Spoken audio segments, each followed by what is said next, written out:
The ancient city of Atlantis, a name that evokes images of a lost civilization swallowed by the sea, its secrets buried beneath the waves for thousands of years. But what if this legendary city wasn't just a myth?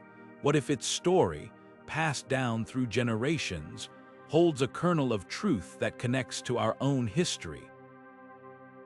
Across the globe, from the epic tales of Gilgamesh to the haunting legends of the Trojan War, ancient myths have shaped cultures, inspired art, and even influenced the course of historical events. These stories, often dismissed as mere folklore, might just be the keys to unlocking mysteries that have puzzled humanity for centuries. In this video, we'll dive deep into the untold myths of the ancient world, uncovering their historical echoes and exploring how these tales continue to resonate in our modern lives. Get ready to question what you think you know about the past, because sometimes the most fascinating truths are hidden in plain sight, waiting to be discovered. At the heart of every culture lies a collection of myth stories that transcend time, weaving together the fabric of human experience. These tales, passed down through generations, do more than entertain. They shape how we understand the world around us. From the Greeks to the Aztecs, myths have served as humanity's first attempts to explain the unexplainable. Why does the sun rise and set? What causes thunder to rumble across the sky? Ancient cultures turned to myth to make sense of these mysteries, creating narratives that gave meaning to the natural world. But myths are more than just ancient explanations. They are mirrors reflecting the values, fears, and aspirations of the societies that created them. Take the story of Prometheus, the Greek titan who defied the gods to bring fire to humanity. On the surface, it's a tale of rebellion, but dig deeper, and you'll find a profound commentary on innovation, sacrifice, and the human spirit. Fire, in this myth, symbolizes knowledge and progress, a gift that forever changed the course of human history. Prometheus's act of defiance resonates even today, inspiring countless works of art, literature, and even modern movements that challenge authority in the name of progress. This myth, like so many others, isn't just a relic of the past. It's a living, breathing part of our cultural DNA. But what if these myths are more than just stories? What if they hold fragments of real events, distorted by time but rooted in truth? Consider how myths often emerge from the ashes of forgotten histories, preserving the memories of ancient civilizations long after their cities have crumbled. The legend of Atlantis, for example, might not be a mere fantasy but a distant echo of a real catastrophe, a civilization lost to the waves, its story reshaped by generations of retelling. Myths then become a bridge, connecting us to the past in ways that history books alone cannot. As we uncover the layers of these ancient tales, we begin to see patterns, themes of creation, destruction, heroism, and transformation that appear in cultures separated by vast distances and time. These shared threads suggest something profound, that myths are not just the stories of individual societies, but a collective human heritage, offering glimpses into the universal truths that bind us all. So, as we dive deeper into these ancient legends, let's keep an open mind, because sometimes the line between myth and history is far thinner than we think. The story of Atlantis begins with the ancient Greek philosopher Plato, who first described it in his dialogues Timaeus and Critias. According to Plato, Atlantis was a powerful and advanced civilization, a utopia of unparalleled wealth and sophistication. It was a land of grand architecture, intricate canals, and a society so prosperous that it rivaled the gods themselves. But this paradise was not destined to last. Plato tells us that Atlantis fell out of favor with the gods, and in a single day and night of catastrophe, the entire island was swallowed by the sea, vanishing without a trace. Plato's account has captivated imaginations for centuries, but was Atlantis real? Or was it merely a cautionary tale, a myth designed to warn against hubris and the dangers of overreach? Scholars have debated this question for generations, and while some dismiss it as pure fiction, others believe it might hold a kernel of truth. After all, myths often emerge from real events, their details exaggerated or reshaped over time. Could Atlantis have been inspired by a real civilization lost to history, a society that fell victim to a natural disaster, its memory preserved in legend? The search for Atlantis has led explorers and researchers to every corner of the globe. Some believe it lay in the Mediterranean, pointing to the volcanic eruption that devastated the island of Thura, now known as Santorini, around 1600 BC. Others argue for locations as far-flung as the Caribbean, Antarctica, or even the Sahara Desert. Each theory offers tantalizing clues, from geological formations to ancient texts, but none have provided definitive proof. Yet the allure of Atlantis persists, inspiring countless books, films, and expeditions. It's as if the myth itself refuses to be buried, resurfacing again and again in our collective imagination. What makes Atlantis so enduring? Perhaps it's the idea of a lost utopia, a reminder that even the greatest civilizations are not immune to catastrophe. Or maybe it's the mystery itself, the unanswered questions that keep us searching for answers. Atlantis challenges us to rethink what we know about history, to consider that there might be truths hidden in the stories we've long dismissed as mere myths. And if Atlantis could exist, what other lost civilizations might be waiting to be rediscovered? The tale of Atlantis is more than just a story. It's a testament to humanity's unquenchable curiosity and our desire to uncover the secrets of the past. Whether real or imagined, it reminds us that history is not always what it seems, and that sometimes the most extraordinary truths are hidden in the shadows of legend. The myth of Atlantis has not only endured for thousands of years, but has also woven itself deeply into the fabric of modern culture. From the pages of science fiction novels to the silver screen, Atlantis has become a symbol of mystery, power, and the allure of the unknown.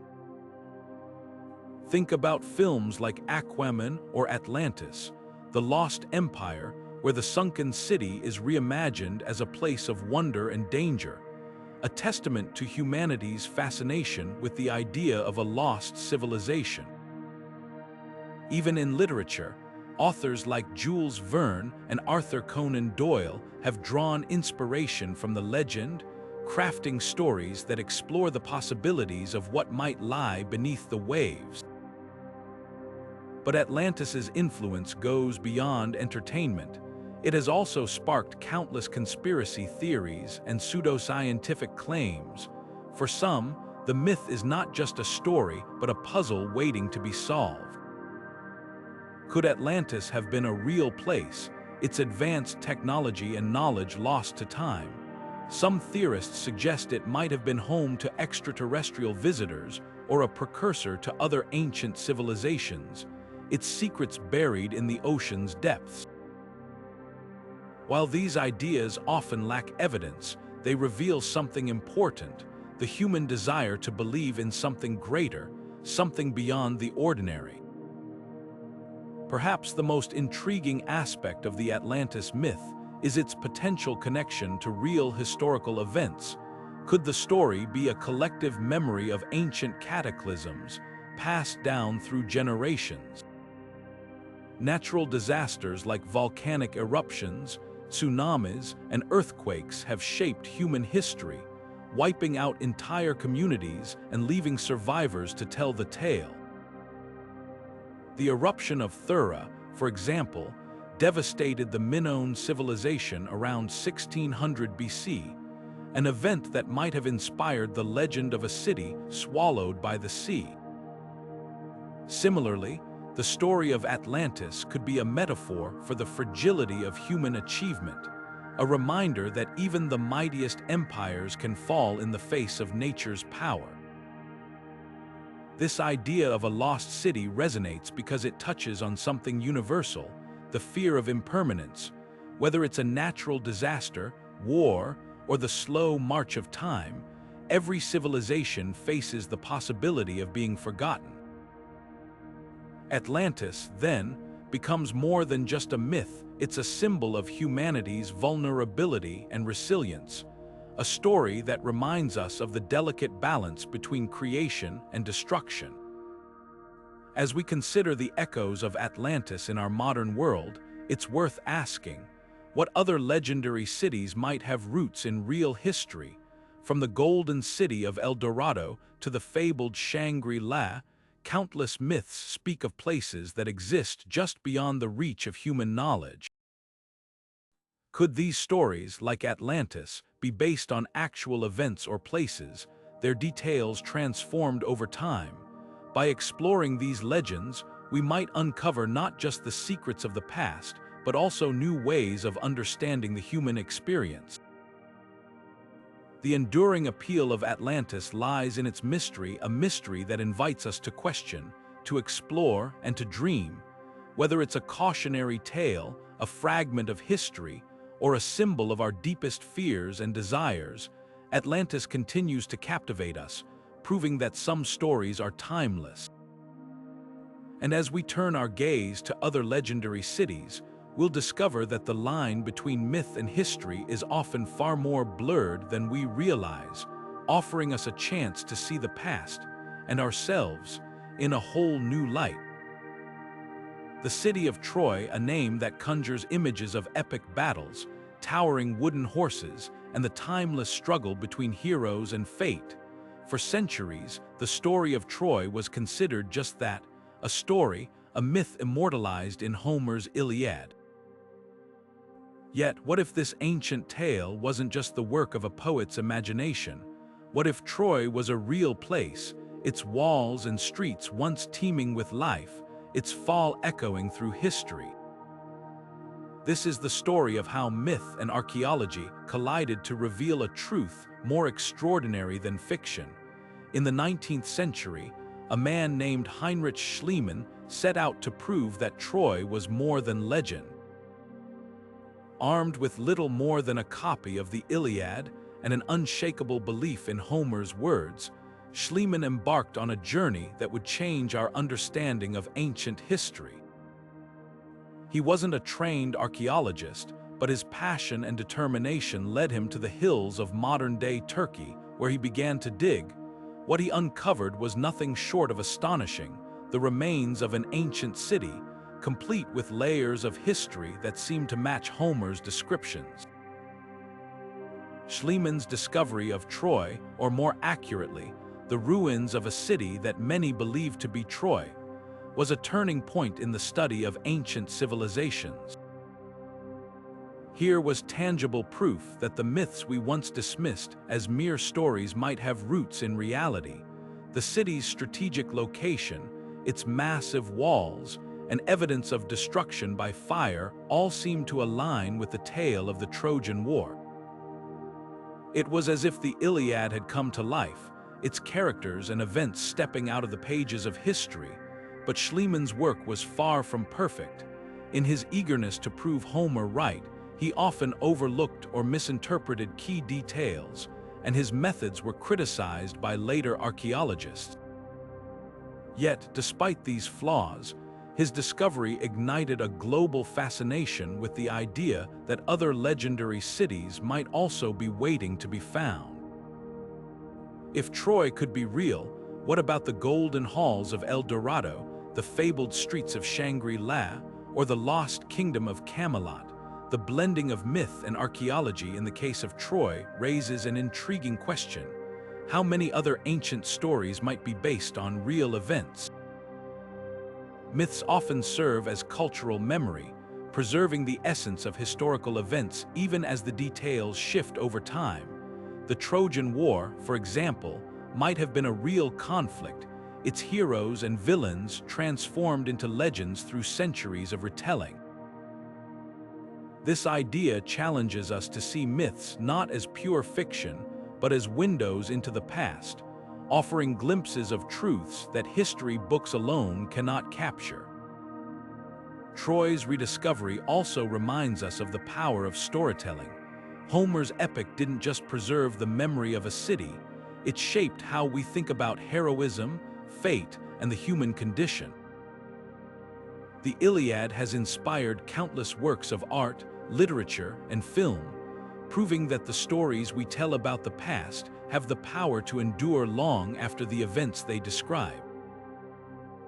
As we reflect on the story of Troy, it's worth asking, what other legendary cities might be hiding in plain sight, waiting for someone like Schliemann to uncover them? Could the tales of lost civilizations scattered across the globe hold kernels of truth, their stories waiting to be rediscovered?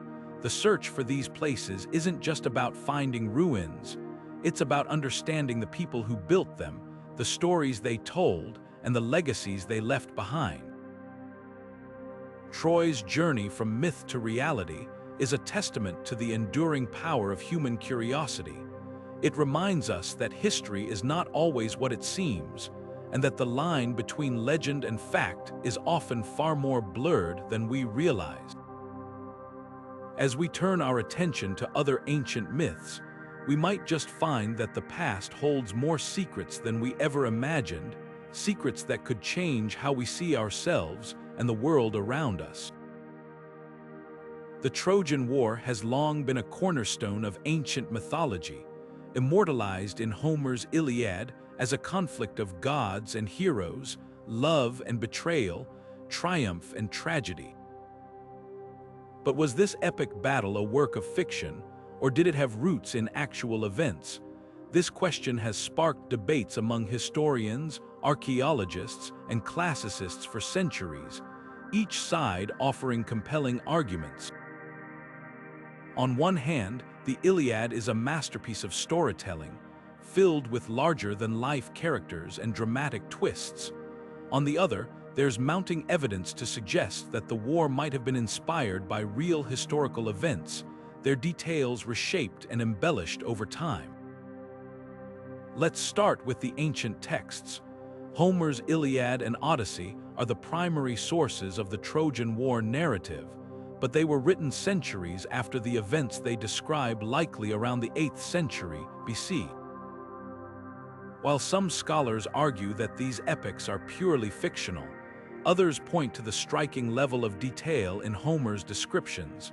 The geography of the region, the names of cities, and even the tactics used in battle all suggest a deep familiarity with the ancient world. Could these details have been passed down through oral traditions, preserving fragments of a real conflict? Archaeological evidence adds another layer to the debate. In the late 19th century, Heinrich Schliemann's excavations at Hisarlik in modern-day Turkey uncovered the remains of a city that many believed to be ancient Troy. The site revealed multiple layers of occupation, with one layer, Troy Roman 7, showing signs of violent destruction. Charred walls, broken weapons, and evidence of a sudden collapse all hint at a catastrophic event, possibly a war. While Schliemann's methods were far from perfect, his findings opened the door for further exploration.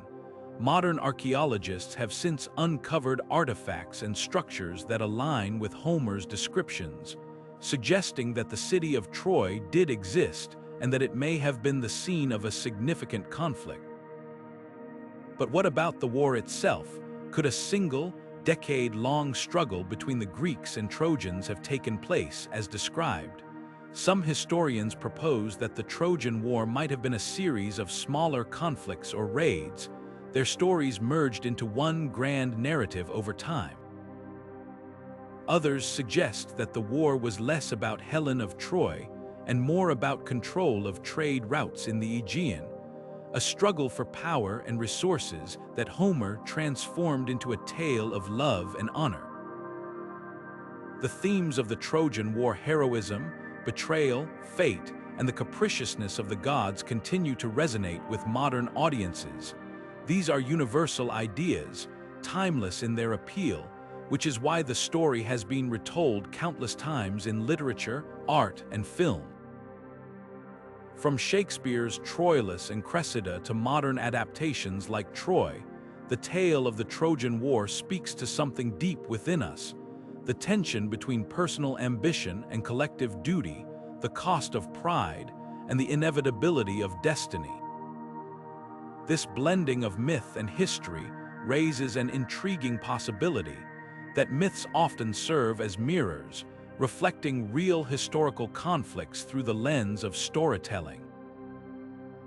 The Trojan War, whether entirely factual or a mix of truth and imagination, offers us a way to explore the complexities of human nature. It challenges us to consider how stories shape our understanding of the past, and how the past, in turn, shapes the stories we tell. As we move forward, it's worth asking, what other ancient myths might have roots in historical events? Could the tales of gods and heroes, monsters and quests, be echoes of real people and places, their stories transformed by time and imagination? The line between myth and history is often blurred, and as we continue to uncover the secrets of the past, we may find that the truth is even more fascinating than the legends themselves. The legend of King Arthur is one of the most enduring tales in Western culture, a story of knights, round tables, and a sword in a stone that has captivated imaginations for over 1,000 years. But where did this legendary king come from? Was he a real historical figure, a noble leader who fought to protect his people, or a mythical hero created to inspire and unite? The answer, like the mists of Avalon, is shrouded in mystery. The earliest mentions of Arthur appear in medieval Welsh and Breton texts, often as a warrior defending Britain against invaders. These stories, passed down through oral traditions, were later woven into the tapestry of Arthurian legend by writers like Geoffrey of Monmouth in the 12th century. Geoffrey's Historia Regum Britanniae, History of the Kings of Britain, transformed Arthur into a larger-than-life figure, a king who united the land and led his knights on quests of valor. But even Geoffrey's work was more romance than history, blending fact and fiction in a way that has made it difficult to separate the man from the myth. So, could Arthur have been a real person? Some historians believe he might have been based on a Romano-British leader who lived in the 5th or 6th century, during a time when Britain was under threat from Saxon invasions. This leader, perhaps a general or chieftain, would have fought to protect the remnants of Roman civilization against the encroaching Germanic tribes. The name Arthur itself may derive from the Roman family name Artorius, suggesting a connection to the Romanized elite of post-Roman Britain. Archaeological evidence adds weight to this theory. Sites like Tintagel in Cornwall, long associated with Arthurian legend, have revealed artifacts from the 5th and 6th centuries, including pottery and stone structures that hint at a wealthy and influential community. Could this have been the seat of a powerful leader, a man whose deeds inspired the tales of a great king? While we can't say for certain, the possibility is tantalizing. But Arthur's story is more than just a historical puzzle. It's a cultural phenomenon. Over the centuries, writers like Kraken de Troyes and Thomas Malory added layers to the legend, introducing iconic elements like the Round Table, the quest for the Holy Grail, and the tragic romance of Lancelot and Guinevere. These additions transformed Arthur from a warrior king into a symbol of chivalry, justice, and the ideal of a united kingdom, this evolution of the Arthurian legend raises an intriguing question. Why does this story resonate so deeply? Perhaps it's the timeless themes of honor, sacrifice, and the struggle against chaos. Or maybe it's the idea of a golden age, a time when greatness seemed possible, even if it was ultimately fleeting. Arthur's tale, whether rooted in history or born of imagination, speaks to our longing for heroes and our hope that, even in the darkest times, there can be light. As we explore the Arthurian legends, it's worth considering how they reflect the societies that created them. The medieval authors who wrote about Arthur were not just telling stories, they were shaping ideals, offering a vision of what leadership and nobility could look like. In this sense, Arthur becomes more than a king. He becomes a mirror, reflecting the values and aspirations of the people who told his story. The blending of history and myth in the Arthurian tradition reminds us that legends often serve as bridges between the past and the present. They preserve the memory of real events and people, even as they transform them into something greater. Whether Arthur was a real leader, a composite of several figures, or entirely the product of imagination, his story endures because it speaks to something universal: the human desire for meaning, connection, and a sense of purpose. As we turn our attention to other legendary figures, we'll see how their stories, like Arthur's, weave together threads of history and myth, offering us a glimpse into the world as it was, and as we imagine it could be. Camelot and Avalon, two names that evoke visions of grandeur, mystery, and a longing for a better world. These legendary places, central to the Arthurian tales, are more than just settings for epic adventures. They are symbols embodying ideals that have resonated across centuries. Camelot as a utopia of justice and harmony, and Avalon as a sanctuary of eternal peace and healing. But what lies behind these mythical places? Could they have been inspired by real-world locations, or are they purely the products of imagination? Let's explore the stories behind these iconic names and uncover the deeper meanings they hold. Camelot, often depicted as the seat of King Arthur's power, is more than just a castle or a city. It represents an ideal, a place where fairness, courage, and unity reign supreme. In the legends, Camelot is the heart of Arthur's kingdom, a beacon of hope in a world often plagued by chaos and conflict. But where did the idea of Camelot come from? Some historians suggest it might have been inspired by real medieval fortresses, such as Cadbury Castle in England, where archaeological evidence points to a significant settlement during the post-Roman period.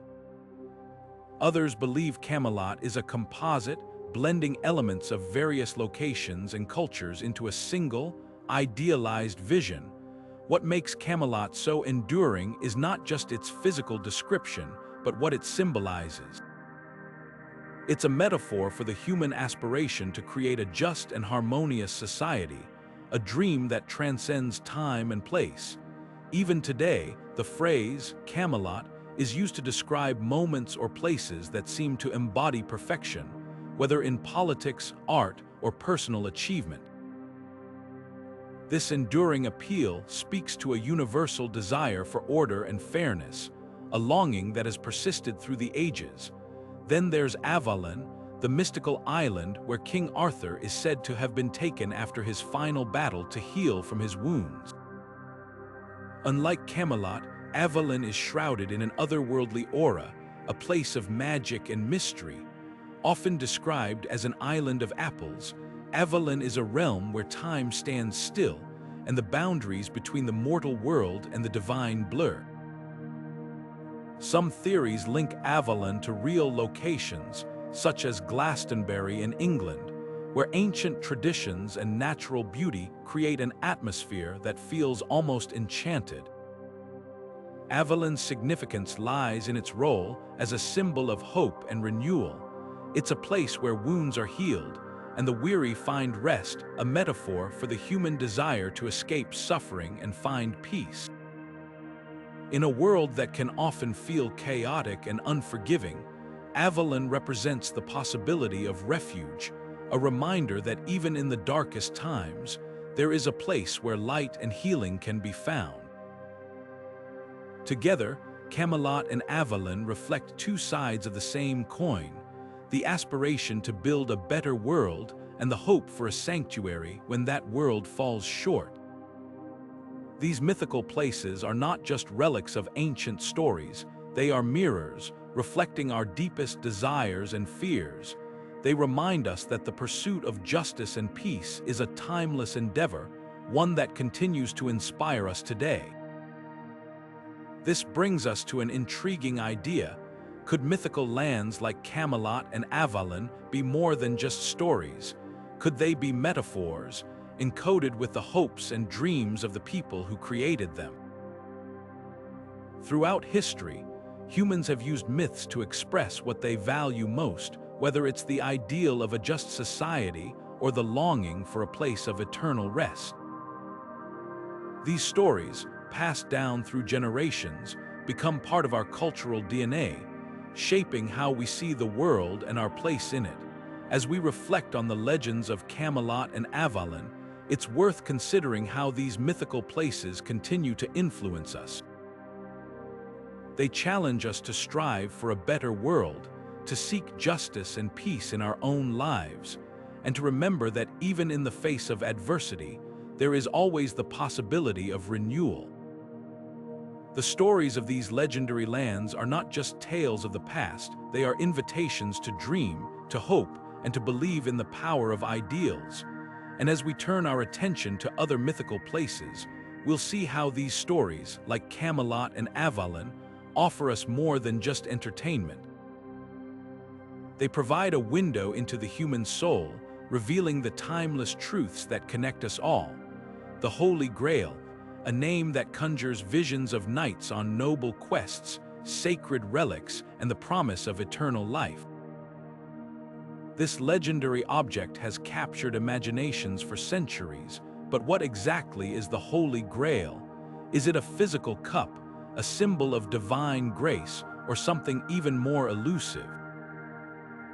The story of the Grail is as rich and complex as the legends that surround it, weaving together threads of history, religion, and myth into a tapestry that continues to fascinate us today. The earliest mentions of the Holy Grail appear in medieval Christian literature, particularly in the works of writers like Kraken de Troyes and Wolfram von Eschenbach. In these stories, the Grail is often described as a sacred vessel, a cup or dish used by Jesus at the Last Supper, later said to have caught his blood at the crucifixion. This connection to one of the most pivotal moments in Christian history elevated the Grail to a symbol of ultimate holiness, a relic of unparalleled power and significance. But the Grail's story didn't stop there. Over time, it evolved into something more than just a religious artifact. In Arthurian legends, the quest for the Grail became a central theme, representing not just the search for a physical object, but a journey of spiritual enlightenment. Knights like Sir Galahad and Sir Percival embarked on perilous adventures, battling temptations and overcoming trials in their pursuit of the Grail. These stories transformed the Grail into a metaphor for the human quest for meaning, a symbol of the divine that could only be attained through purity of heart and unwavering faith. This dual nature of the Grail, as both a physical object and a spiritual ideal, has sparked endless debate. Could the Grail have been a real artifact, perhaps a chalice or dish that once held sacred significance? Some theories suggest it might have been linked to historical treasures, such as the Nantios cup in Wales or the Antioch chalice, artifacts that have been claimed to be the true Grail. Yet, despite these claims, no definitive evidence has ever been found, leaving the Grail's physical existence shrouded in mystery. Others argue that the Grail is not a thing but an idea, a representation of spiritual fulfillment or divine connection. In this interpretation, the Grail becomes a symbol of the inner journey, a quest for self-discovery and enlightenment. This perspective resonates deeply in modern times, where the Grail has been reinterpreted in countless ways, from psychological metaphors in literature to symbols of personal transformation in contemporary spirituality. The enduring allure of the Holy Grail lies in its ability to embody both the tangible and the intangible. It is a relic of the past and a beacon for the future, a symbol that speaks to our deepest desires and aspirations. Whether as a cup, a chalice, or a metaphor for spiritual awakening, the Grail continues to inspire us, challenging us to seek not just what we can hold in our hands, but what we can hold in our hearts. So, what does the Holy Grail truly represent? Is it a lost artifact waiting to be found, or is it a timeless symbol of the human quest for meaning? Perhaps the answer lies somewhere in between, in the space where myth and history, faith and imagination intersect. As we reflect on the legend of the Grail, we're reminded that some mysteries are not meant to be solved, but to be explored. And in that exploration, we might just find something extraordinary. This brings us to an intriguing question. How do other legendary objects, like the Ark of the Covenant or the Philosopher's Stone, compare to the Grail in their symbolism and significance? Each of these relics carries its own stories and meanings, offering us new ways to understand the power of myth and the enduring human desire to connect with something greater than ourselves. As we continue our journey through the world of ancient legends, we'll discover that the line between the physical and the spiritual is often far more fluid than we imagine, opening doors to new insights and possibilities. The legend of El Dorado, a city of unimaginable wealth, its streets paved with gold, its temples adorned with treasures beyond measure.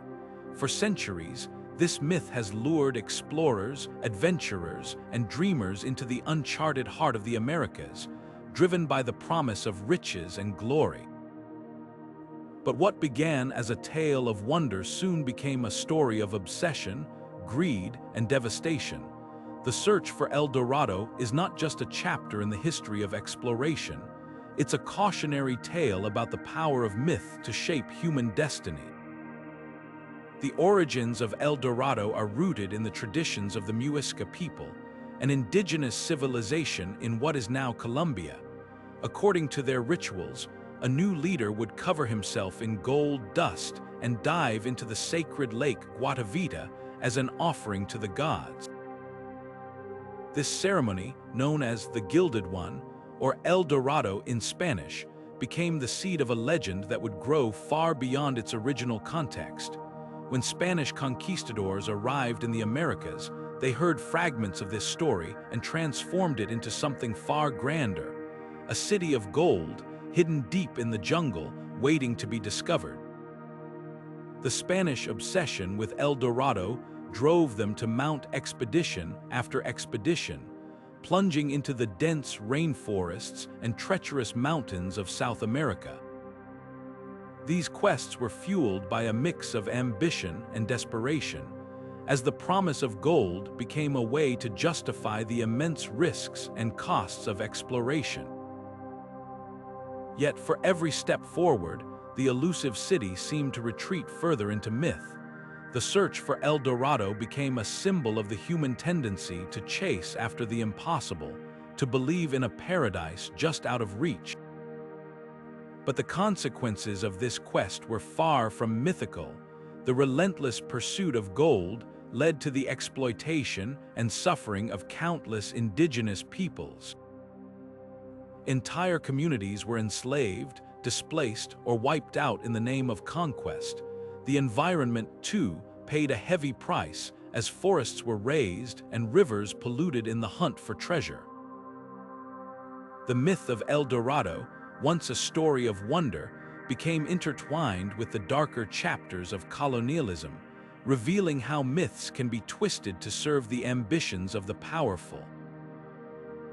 Yet, the legend of El Dorado also had another, less destructive legacy. It spurred exploration and mapping of the Americas, leading to the discovery of new lands, rivers, and cultures. Expeditions like those of Gonzalo Pizarro and Sir Walter Raleigh, though ultimately unsuccessful in finding the city of gold, expanded European knowledge of the continent and paved the way for future exploration. In this sense, El Dorado became a catalyst for discovery, even as it remained forever out of reach. This duality, the myth as both a source of inspiration and a driver of destruction, raises an important question. Why do we continue to chase after legends, even when they seem impossible? Perhaps it's because myths like El Dorado speak to something fundamental in the human spirit, the desire to dream, to explore, and to believe in the possibility of something extraordinary. These stories, whether rooted in truth or imagination, remind us that the pursuit of the unknown is as much a part of who we are as the treasures we seek.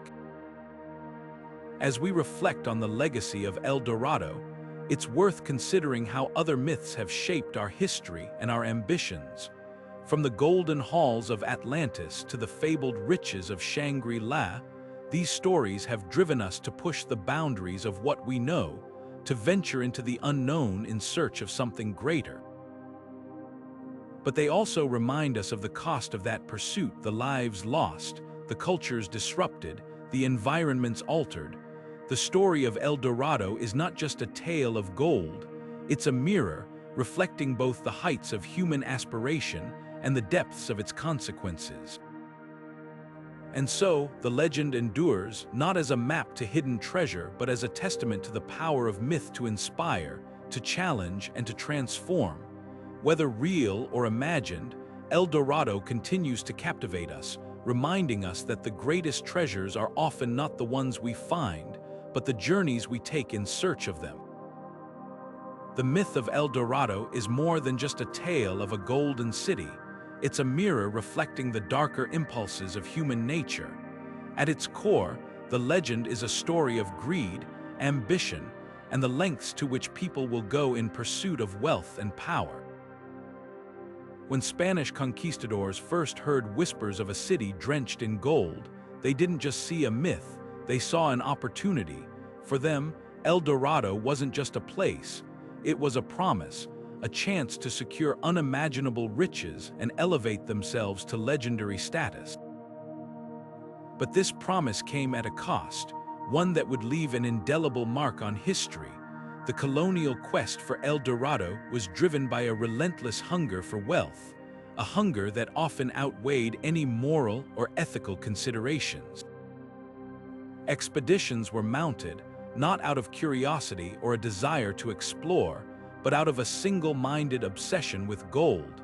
The conquistadors' pursuit led them deep into uncharted territories, where they encountered indigenous peoples who had lived in harmony with the land for centuries. Yet, instead of respecting these cultures, the invaders saw them as obstacles to be overcome, their resources to be exploited. The result was a tragic collision of worlds, one that brought devastation to entire communities and reshaped the Americas forever. This historical echo of El Dorado reveals a sobering truth. The myth wasn't just about a city of gold, it was about the human capacity for destruction in the name of ambition. The conquistadors' actions were fueled by a belief that wealth justified any means, a mindset that left a trail of suffering in its wake. But this isn't just a story of the past, it's a narrative that continues to resonate today. In many ways, the search for El Dorado mirrors modern quests for wealth and power, where the pursuit of success often comes at the expense of others and the environment. Take, for example, the modern gold rush of resource extraction. From deforestation in the Amazon to the exploitation of workers in mining industries, the parallels are striking. The same insatiable desire that drove the conquistadors to tear through the jungles of South America now drives corporations to strip the earth of its resources, often with little regard for the long-term consequences. The myth of El Dorado then becomes a cautionary tale, reminding us that the pursuit of wealth without conscience can lead to ruin. But the story of El Dorado isn't just about greed, it's also about the power of myth to shape our actions and beliefs. The conquistadors weren't just chasing gold, they were chasing a dream, a vision of glory that had been etched into their minds by the stories they told themselves. This is a theme that recurs throughout history, the way myths, whether true or not, can inspire people to greatness or to destruction. Myths have the power to move us, to drive us forward, but they can also blind us to the consequences of our actions. This duality is what makes the El Dorado legend so compelling. It's a story that reveals uncomfortable truths about human nature, forcing us to confront the ways in which our desires can lead us astray. It challenges us to ask, what are we willing to sacrifice in our own quests for wealth and power, and more importantly, are the rewards worth the cost? As we reflect on the echoes of El Dorado, it's worth considering how other myths might hold similar lessons. From the golden halls of Atlantis to the fabled riches of Shangri-La, these stories often serve as metaphors for our deepest desires and fears. They remind us that the pursuit of wealth and power is a timeless human endeavor, but one that comes with profound responsibilities. The myth of El Dorado may have begun as a story of a golden city, but its true legacy lies in what it teaches us about ourselves and the choices we make in the name of ambition. And so, as we turn our attention to other legendary tales, we'll see how myths continue to shape our world, offering us both inspiration and caution. They are more than just stories, they are reflections of who we are and who we might become. The fountain of youth, a mythical spring said to grant eternal life to anyone who drinks from its waters. This tantalizing legend has fascinated humanity for centuries, weaving its way through stories, expeditions, and dreams of immortality. But where did this myth begin, and why does it still hold such power over our imaginations? The answer lies in a blend of ancient beliefs, medieval folklore, and the unrelenting human desire to conquer time itself. The origins of the Fountain of Youth can be traced back to ancient civilizations, where stories of magical waters and eternal life were already part of the cultural fabric. The Greeks, for instance, spoke of the river Styx, whose waters were said to confer invincibility. Similarly, in Hindu mythology, the gods churned the ocean to produce the nectar of immortality, a substance that granted eternal life. These early myths reflect a universal longing, a hope that somewhere, somehow, there exists a way to escape the inevitability of death. By the Middle Ages, the idea of a fountain of youth had taken on a more specific form. European folklore began to describe a mystical spring hidden in distant lands, its waters capable of restoring youth and vitality. This legend found its way into the pages of medieval texts, including the tales of Prester John, a mythical Christian king said to rule over a paradise filled with wonders, including a spring that could reverse aging. These stories captured the imagination of explorers and adventurers, planting the seed for one of history's most famous quests. Enter Juan Ponce de Leon, the Spanish explorer often credited with searching for the Fountain of Youth during his expeditions to the New World. While historians debate whether his journey was truly motivated by the legend, the story has become inseparable from his legacy. In the early 16th century, Ponce de Leon set sail for what is now Florida, a land rumored to hold the secrets of eternal youth. Though he never found the fabled spring, his quest immortalized the legend, tying it forever to the age of exploration and the allure of the unknown. What is it about the fountain of youth that continues to captivate us? Perhaps it's the universal fear of aging and death, a fear that transcends time and culture. Or maybe it's the idea that somewhere out there, hidden in the world's unexplored corners, lies a miraculous cure for mortality. The fountain of youth represents more than just a physical place. It's a symbol of hope, a reminder that the boundaries of human existence might one day be pushed beyond what we think is possible. Today, the legend lives on, not just in history books but in our modern search for longevity. Scientists and researchers explore the frontiers of biology and medicine, seeking ways to extend human life and slow the aging process. In a way, the quest for the fountain of youth has never truly ended. It has simply evolved, shifting from myth to science, yet still driven by the same fundamental desire to conquer time. This brings us to a broader theme that runs through many myths: the pursuit of immortality. From the elixirs of Chinese alchemy to the golden apples of Norse mythology, stories of eternal life appear in cultures around the world. These tales often serve as mirrors, reflecting our deepest fears and aspirations. They challenge us to confront the inevitability of death while offering a glimmer of hope that, perhaps, there's a way to transcend it. As we reflect on the legend of the Fountain of Youth, it's worth asking, what does immortality mean to us today?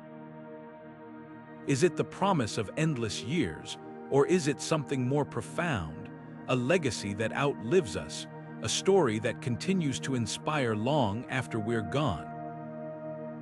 The myth of the Fountain of Youth reminds us that the search for eternal life is not just about defying death, it's about finding meaning in the time we have.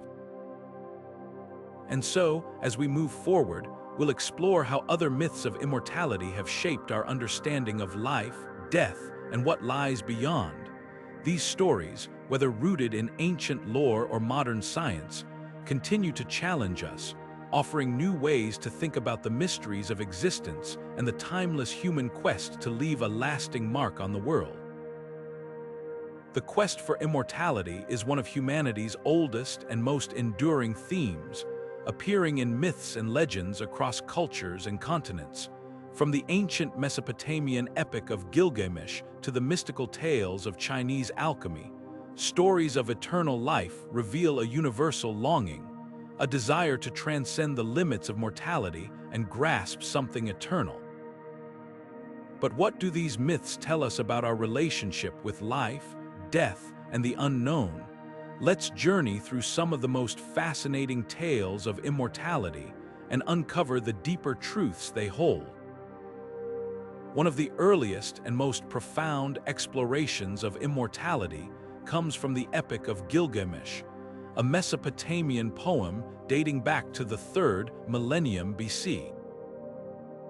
Gilgamesh, a powerful but flawed king, embarks on a perilous journey to find the secret of eternal life after the death of his friend Enkidu. His quest leads him to Utnapishtim, a man who survived a great flood and was granted immortality by the gods. Utnapishtim tells Gilgamesh that immortality is not meant for mortals, but he does offer him a plant that can restore youth. Tragically, Gilgamesh loses the plant to a serpent, and he returns home empty-handed, having learned that the true meaning of life lies not in escaping death, but in embracing the time we have. This ancient story captures a truth that resonates across time. The pursuit of immortality is often a mirror reflecting our deepest fears and desires. Gilgamesh's journey is not just a quest for eternal life, it's a search for meaning, a reckoning with the inevitability of death, and a realization that true immortality might lie in the legacy we leave behind.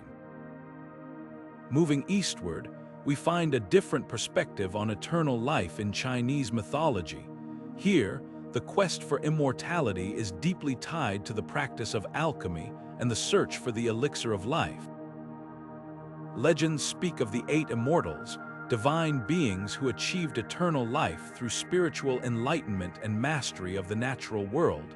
These figures are not just symbols of longevity, they represent harmony between humanity and the cosmos, a balance that transcends the physical body. The Chinese also tell of the peach of immortality, a fruit said to bloom once every 3,000 years and grant eternal life to those who eat it. This myth reflects a cultural emphasis on renewal and the cyclical nature of existence, suggesting that immortality is not just about living forever, but about aligning oneself with the rhythms of the universe. But immortality is not always portrayed as a gift. In Greek mythology, the story of Tithonus serves as a cautionary tale. Tithonus, a mortal loved by the goddess Ios, is granted eternal life but not eternal youth. Over time, he withers away, trapped in an endless existence of decay and suffering. This myth raises a haunting question: is immortality truly desirable if it comes at the cost of vitality and purpose? These stories, though rooted in different cultures, share a common thread. They explore the tension between humanity's fear of death and the potential pitfalls of eternal life. They remind us that immortality is not just a physical state, but a philosophical and spiritual challenge. What does it mean to live forever? Would we lose our sense of urgency, our appreciation for the fleeting beauty of life? Or would immortality give us the time to achieve our fullest potential, to create and explore without the shadow of mortality looming over us? This brings us to a broader question: is immortality a blessing or a curse? The myths we've explored offer no easy answers, but they do invite us to reflect on the nature of existence and the choices we make in the time we have. Perhaps the true value of these stories lies not in their promise of eternal life, but in the wisdom they offer about living meaningfully. As we move forward, we'll see how these ancient themes continue to shape our modern understanding of life and death. From scientific advancements to philosophical debates, the quest for immortality remains a powerful force, driving us to explore the boundaries of what it means to be human.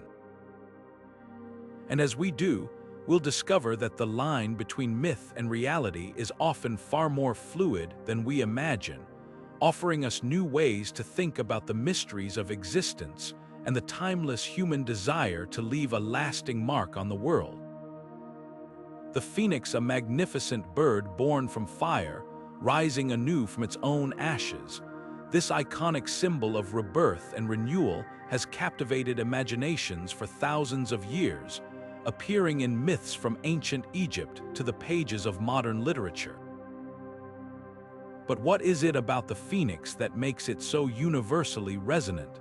Let's explore the legend of this extraordinary creature and uncover the timeless truths it carries. In ancient Egypt, the phoenix was known as the Bennu, a sacred bird associated with the sun god Ra. The Bennu was said to rise from the flames of its own funeral pyre, symbolizing the daily rebirth of the sun and the eternal cycle of life, death, and renewal. For the Egyptians, this myth was more than just a story. It was a reflection of their belief in the afterlife and the promise of resurrection. The phoenix, in this context, became a powerful emblem of hope, a reminder that even in the face of destruction, new beginnings are possible. The Greeks adopted the phoenix myth, weaving it into their own rich tapestry of legends. Here, the bird became a symbol of immortality, its fiery rebirth representing the triumph of life over death. The Greek historian Herodotus described the phoenix as a rare and wondrous creature, appearing only once every 500 years to mark the passage of time and the renewal of the world. This idea of cyclical renewal resonated deeply, influencing not just mythology but also philosophy and art, where the phoenix became a metaphor for transformation and resilience. Fast forward to the modern era, and the phoenix continues to soar through our collective imagination. In literature, it has inspired countless works from J.K. Rowling's Harry Potter series, where Fawkes the Phoenix plays a pivotal role, to the poetry of Sylvia Plath, who used the bird as a symbol of personal rebirth. The phoenix's enduring appeal lies in its ability to embody the human spirit's capacity for renewal, offering a message of hope even in the darkest of times. But the phoenix isn't just a symbol of personal transformation, it's also a reflection of cultural resilience. Throughout history, societies have faced destruction and rebirth, much like the mythical bird. From the fall of great empires to the rebuilding of cities after war, the phoenix reminds us that destruction is not the end, but the beginning of something new. This idea is particularly poignant in today's world, where we grapple with challenges like climate change, social upheaval, and personal loss. The phoenix offers a powerful reminder that even in the face of devastation, there is always the potential for renewal. What makes the phoenix myth so enduring is its universal message, that life is a cycle of endings and beginnings, and that even in the ashes, there is the spark of new life. This idea transcends cultures and time periods, offering comfort and inspiration to anyone who has faced hardship or loss. The phoenix doesn't just rise from the ashes, it carries with it the promise of hope, the belief that no matter how dire the circumstances, there is always a chance to start again. This brings us to a broader theme that runs through many myths: the power of resilience. From the Norse legend of Ragnarok, where the world is reborn after destruction, to the Hindu concept of cosmic cycles, myths often carry messages of hope and renewal. These stories remind us that while life is filled with challenges, it is also brimming with possibilities. They encourage us to face adversity with courage, knowing that even the darkest night will give way to dawn. As we reflect on the myth of the phoenix, it's worth asking, what does rebirth mean to us today? Is it the chance to start over after a personal setback, or the opportunity to rebuild after a collective crisis? The phoenix invites us to see endings not as final, but as the seeds of new beginnings, urging us to embrace change and find strength in the process of renewal. And so, as we turn our attention to other myths of resilience and transformation, we'll see how these stories continue to inspire us, offering wisdom and hope in the face of life's challenges. The phoenix, with its fiery rebirth and timeless message, reminds us that even in the ashes, there is always the promise of a new dawn. The phoenix, with its fiery rebirth and timeless message of renewal, has long served as a symbol of resilience in the face of destruction. But this mythical bird isn't just a figure of ancient lore, it has echoed through history, inspiring societies to rise from the ashes of their own devastation. From the rebuilding of cities to the resurgence of cultures, the phoenix myth has become a powerful metaphor for recovery, reminding us that even in the darkest moments, there is always the potential for a new beginning. Consider the story of Hiroshima, a city reduced to rubble in the aftermath of World War II. In the wake of unimaginable destruction, the people of Hiroshima began to rebuild, not just their homes and infrastructure, but their lives and spirit. The city's reconstruction became a symbol of hope, a testament to humanity's ability to heal and grow even after tragedy. Today, Hiroshima stands as a vibrant metropolis, its Peace Memorial Park serving as a reminder of both the horrors of war and the resilience of the human spirit. In many ways, Hiroshima's journey mirrors the phoenix's rebirth, a powerful example of how destruction can give way to renewal. Similarly, the myth of the phoenix has found its way into the cultural narratives of societies recovering from natural disasters. After the Great Fire of London in 1666, which consumed much of the city, Londoners set about rebuilding with a determination that transformed their capital into a modern metropolis. The disaster, while devastating, became a catalyst for innovation, leading to improved urban planning and fire safety measures. The city's rise from the ashes was not just a physical reconstruction, but a reinvention, much like the mythical bird's fiery renewal. In today's world, the phoenix continues to resonate, offering a message of hope and resilience in the face of modern challenges. Climate change, pandemics, and social upheaval have tested our collective strength. Yet stories of recovery and renewal remind us that adversity can also be an opportunity for growth. Communities around the globe, from those rebuilding after hurricanes to those healing from economic crises, embody the spirit of the phoenix, proving that even in the face of overwhelming odds, we can rise again. But the phoenix myth isn't just about physical recovery, it's also a call to inner resilience. On a personal level, many of us have faced moments of loss or failure that felt like the end of the world. Yet, like the phoenix, we have the capacity to transform pain into strength, to find meaning in our struggles, and to emerge stronger than before. This dual meaning of both collective and individual renewal makes the phoenix a timeless symbol, one that speaks to the heart of what it means to be human. This brings us to a broader truth. Myths like the phoenix aren't just stories, they are tools for understanding and navigating the challenges of life. They offer us frameworks for resilience, reminding us that destruction is not the end but a turning point, an opportunity to rebuild and reimagine. In a world that often feels uncertain and chaotic, the phoenix myth invites us to embrace change, to see adversity as a catalyst for growth, and to believe in the possibility of a brighter future.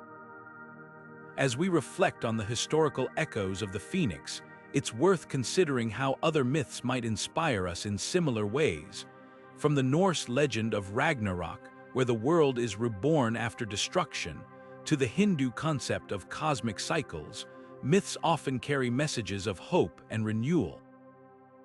These stories remind us that while life is filled with challenges, it is also brimming with possibilities.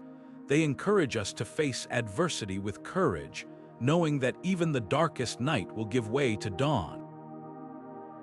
And so, as we turn our attention to the lessons these ancient stories offer, we'll see how they continue to shape our understanding of resilience, renewal, and the human spirit. The phoenix, with its fiery rebirth and timeless message, reminds us that even in the ashes, there is always the promise of a new dawn, a promise that can guide us through the challenges of today and inspire us to build a better tomorrow. Deep within the heart of ancient Crete lies a story that has fascinated and terrified for centuries: the legend of the Minotaur. This fearsome creature, half man and half bull, is one of the most iconic figures in Greek mythology. Born from the union of Pasiphae, the queen of Crete, and a sacred bull, the Minotaur was said to possess an insatiable hunger for human flesh. But this myth is more than just a tale of a monster. It's a window into the fears, beliefs, and rituals of an ancient civilization. The Minotaur's story is intricately tied to the Labyrinth of Knossos, a sprawling maze designed by the legendary craftsman Daedalus. According to the myth, King Minos ordered the labyrinth's construction to imprison the Minotaur, a creature so dangerous that it could not roam free. Every 9 years, Athens was forced to send 7 young men and 7 young women as tribute to Crete, where they would be released into the labyrinth to face the Minotaur. This gruesome ritual continued until the hero Theseus, armed with a sword and a ball of thread given to him by Minos' daughter Ariadne, ventured into the maze, slayed the beast, and found his way back out. But what does the Minotaur represent? On the surface, it's a symbol of primal fear, a monstrous hybrid that defies the natural order. Yet, digging deeper, the myth may reflect ancient anxieties about power, control, and the unknown. The labyrinth itself, with its twisting, inescapable corridors, could symbolize the complexities of life and the human struggle to navigate challenges. The Minotaur, trapped within, might embody the darker aspects of human nature, our instincts, our fears, and the parts of ourselves we try to keep hidden. Some scholars suggest that the Minotaur myth has roots in ancient rituals, particularly those involving bulls, which held significant cultural and religious importance in Minoan Crete. Frescoes and artifacts from Knossos depict bull-leaping ceremonies, where young men and women performed acrobatic feats over the backs of bulls. These rituals, while celebratory, may also have carried an undercurrent of danger and sacrifice, echoing the myth's themes of life and death. The Minotaur's legacy extends far beyond ancient Crete, influencing art, literature, and even psychology. Carl Jung, for example, saw the labyrinth as a metaphor for the human psyche, a place where we confront our deepest fears and desires. The Minotaur, in this interpretation, becomes a shadow self, a representation of the parts of us we must face and overcome to achieve self-awareness and growth. This myth also introduces us to a broader theme in mythology, the role of monsters. Across cultures, monsters often serve as embodiments of chaos, representing the unknown and the untamed. They challenge heroes to prove their worth, forcing them to confront their fears and emerge transformed. The Minotaur, like other mythical creatures, is not just a foe to be defeated but a catalyst for change, pushing individuals and societies to grow and evolve. As we reflect on the legend of the Minotaur, it's worth asking, what other monsters might be hiding in the myths of the ancient world? From the many-headed Hydra to the fire-breathing Chimera, these creatures are more than mere figments of imagination. They are mirrors, reflecting the fears, values, and struggles of the cultures that created them. Each monster tells a story, offering us a glimpse into the human condition and the timeless quest to understand ourselves and the world around us. The Minotaur's tale, with its labyrinthine twists and turns, reminds us that myths are not just entertainments, they are profound explorations of what it means to be human. They challenge us to confront our fears, to navigate the complexities of life, and to seek light even in the darkest corners. And as we turn our attention to other legendary creatures, we'll see how these stories continue to resonate, offering us wisdom, insight, and a deeper connection to the past. Monsters have always held a special place in the human imagination, embodying our deepest fears and the mysteries of the unknown.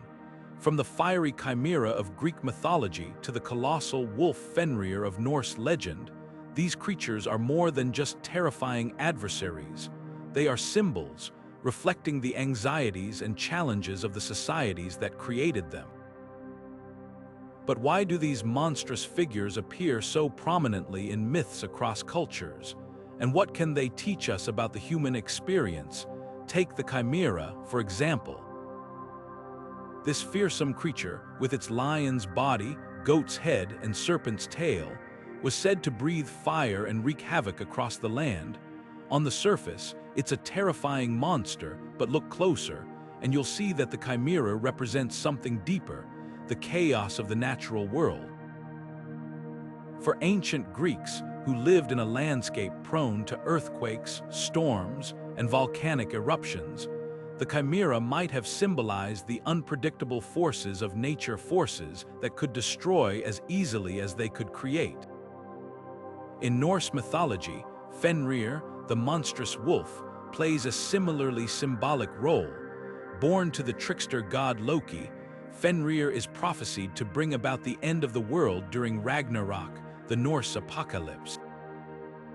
This isn't just a story about a giant wolf, it's a tale of inevitability and the struggle against fate. Fenrir embodies the fear of inevitable destruction, a force so powerful that even the gods cannot fully control it. His story reminds us that, no matter how much we try to prepare or protect ourselves, some forces are beyond our power to stop. But monsters aren't just symbols of fear, they also serve as challenges for heroes to overcome. In many myths, defeating a monster is a test of courage, intelligence, and morality. The hero's victory over the monster often represents humanity's triumph over chaos, ignorance, or evil. These stories aren't just exciting adventures, they're metaphors for the struggles we all face in life, whether it's overcoming personal fears, navigating difficult situations, or standing up to injustice. This brings us to an intriguing question. Could these mythical monsters have been inspired by real experiences? Some scholars suggest that ancient people might have interpreted the bones of extinct animals, like mammoths or dinosaurs, as evidence of monstrous creatures. Others believe that encounters with dangerous animals, such as lions or wolves, could have been exaggerated over time, transforming them into the stuff of legend. Even natural phenomena, like volcanic eruptions or eclipses, might have been seen as the work of monstrous beings. The idea that monsters could have roots in reality adds a fascinating layer to these myths. It suggests that the line between fact and fiction is often blurrier than we think, and that even the most fantastical stories might contain a kernel of truth. This doesn't diminish the power of these myths, it enhances it, showing how they connect us to the past and help us make sense of the world. As we explore these legendary creatures, it's worth asking, what do the monsters of today look like? In modern storytelling, from literature to film, monsters continue to evolve, reflecting contemporary fears and challenges.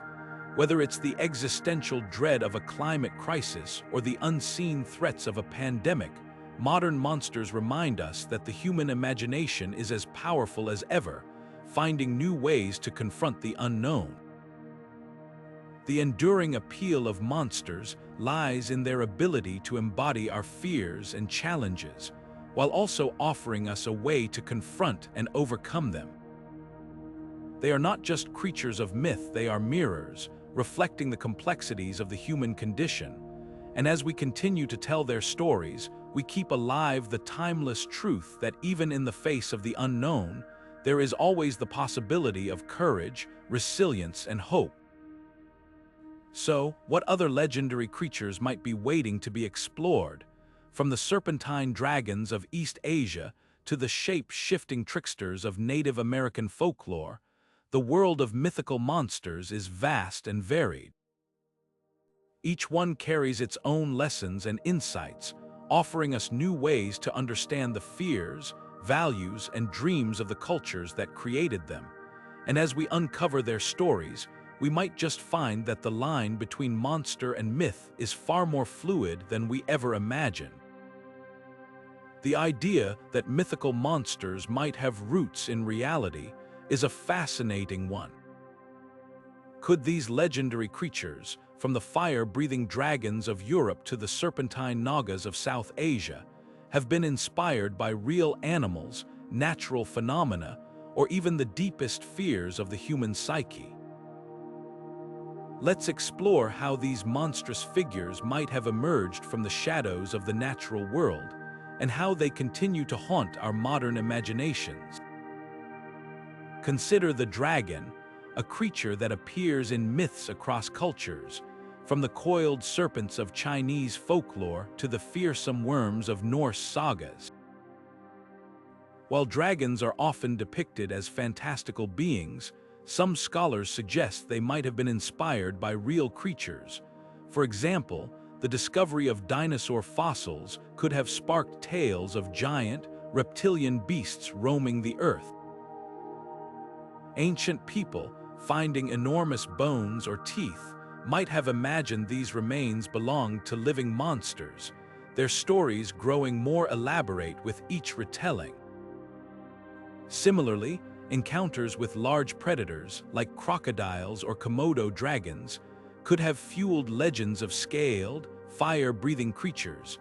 But dragons aren't just products of misinterpreted fossils or animal encounters, they also embody deeper, more primal fears. Fire, a destructive and uncontrollable force, is a common trait of dragons, symbolizing humanity's struggle against the chaos of nature. The dragon's hoard of gold, often guarded fiercely in myths, reflects our anxieties about greed and the corrupting power of wealth. In this way, dragons become more than just monsters. They are symbols, representing the challenges and fears that have shaped human societies for millennia. Natural phenomena, too, might have played a role in the creation of mythical monsters. The ancient Greeks, for instance, believed that earthquakes were caused by the movements of giant creatures buried beneath the earth. The Cyclops, with its single, glaring eye, might have been inspired by the skulls of extinct elephants, whose large nasal cavities could have been mistaken for eye sockets. Similarly, the Kraken, a legendary sea monster said to drag ships beneath the waves, could have been born from sailors' encounters with giant squids or the terrifying power of rogue waves. These stories, while fantastical, reveal something important about the human mind, our need to explain the unexplainable. Before the age of science, myths were a way to make sense of the world, to give form to the forces that seemed beyond our control. Monsters, in this context, are not just creatures of fear. They are tools for understanding, helping us grapple with the mysteries of nature and the complexities of life. This brings us to the psychological dimension of mythical monsters. Carl Jung, the Swiss psychiatrist, argued that monsters often represent the shadow self, the hidden, darker aspects of our psyche that we fear or suppress.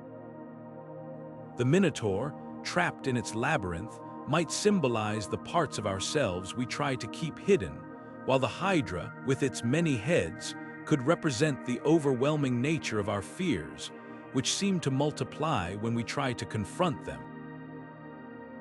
These mythical creatures, then, become mirrors, reflecting not just external dangers but the internal struggles we all face. In modern storytelling, monsters continue to evolve, adapting to reflect contemporary fears and challenges. In literature and film, creatures like vampires, werewolves, and zombies have become metaphors for everything from disease and addiction to societal collapse. The popularity of these monsters lies in their ability to embody our deepest anxieties, offering us a way to confront and process them through storytelling. What's striking is how these modern monsters still carry echoes of their ancient counterparts. The vampire, with its thirst for blood, might trace its lineage back to the Lamia of Greek mythology, a creature that preyed on the young.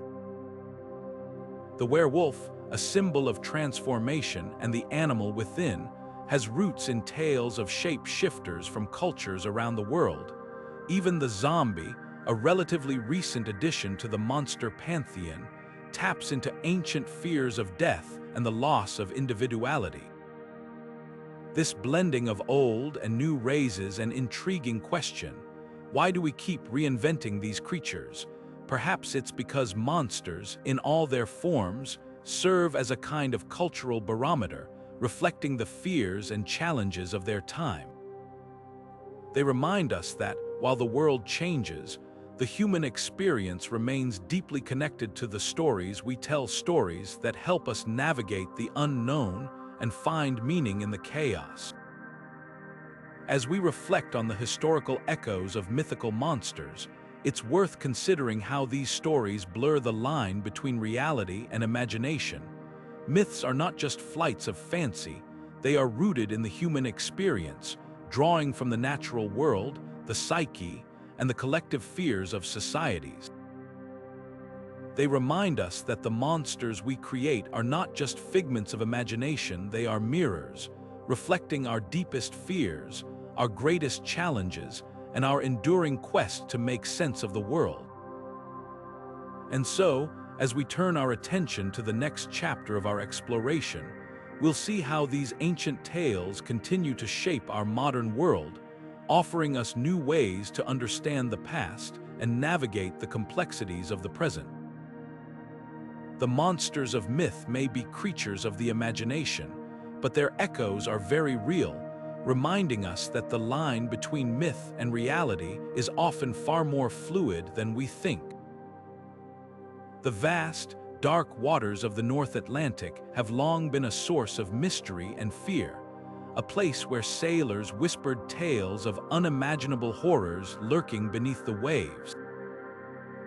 Among these legends, none looms larger than the Kraken, a monstrous sea creature said to dwell off the coasts of Norway, capable of dragging entire ships and their crews to a watery grave.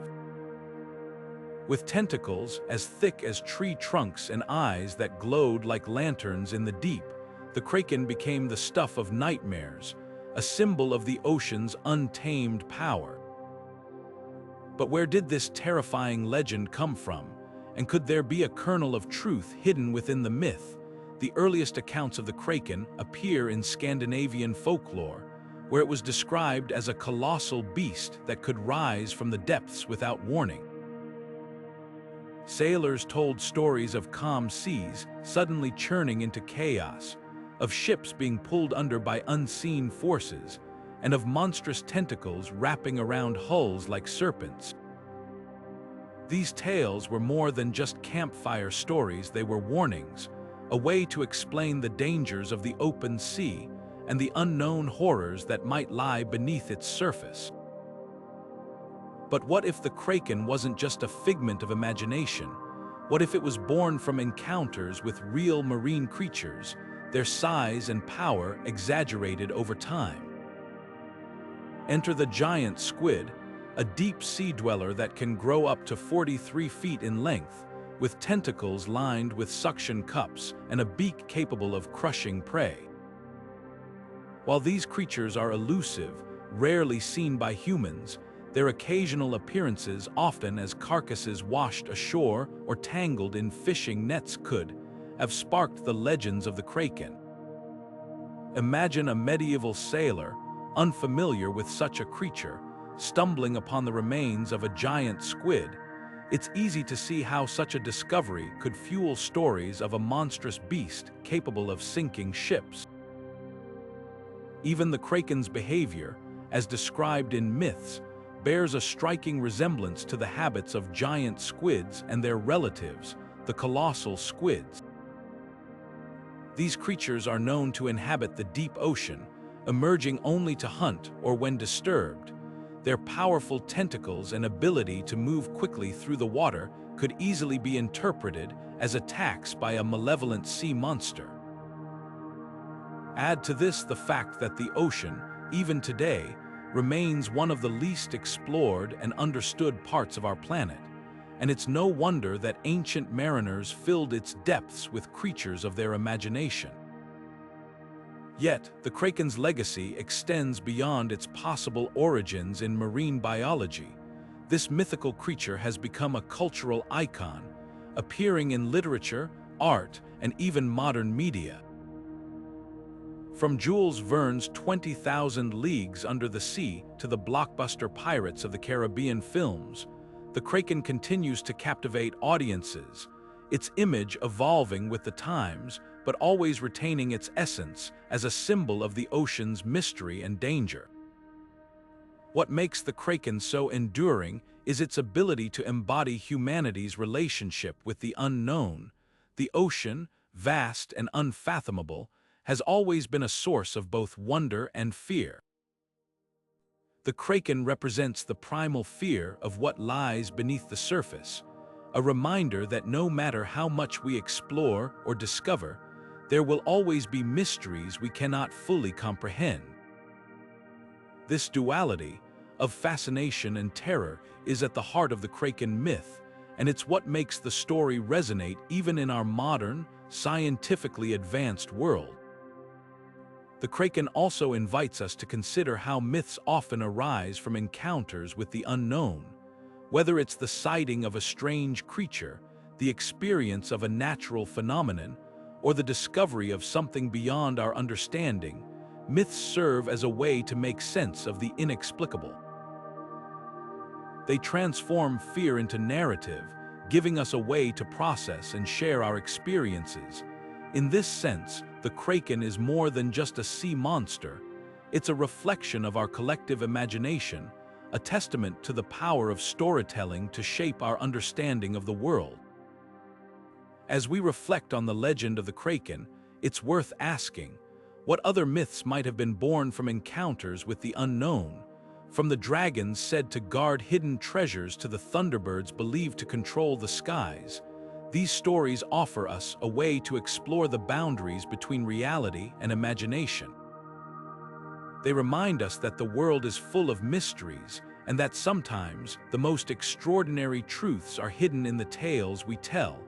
The Kraken's story is one of awe and terror, of the ocean's depths and the human mind's boundless creativity. It's a reminder that myths, no matter how fantastical, often carry echoes of the real world, inviting us to look closer and question what we think we know.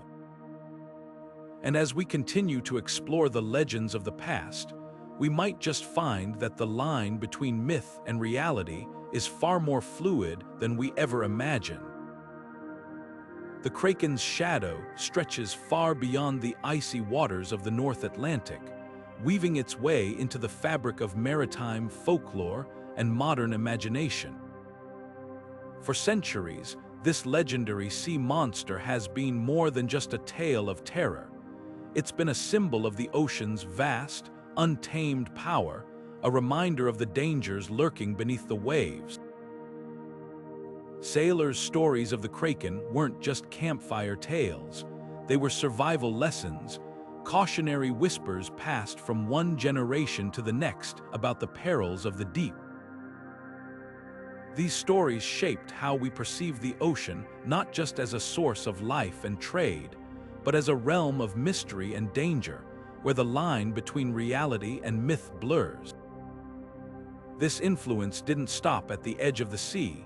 The Kraken's legend has seeped into literature, art, and even modern pop culture, becoming a cultural touchstone for the unknown.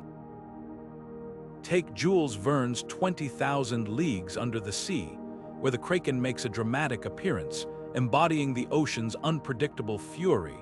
Or consider the Pirates of the Caribbean films, where the Kraken is reimagined as a terrifying force of nature, a creature so immense and powerful that it can challenge even the most seasoned pirates.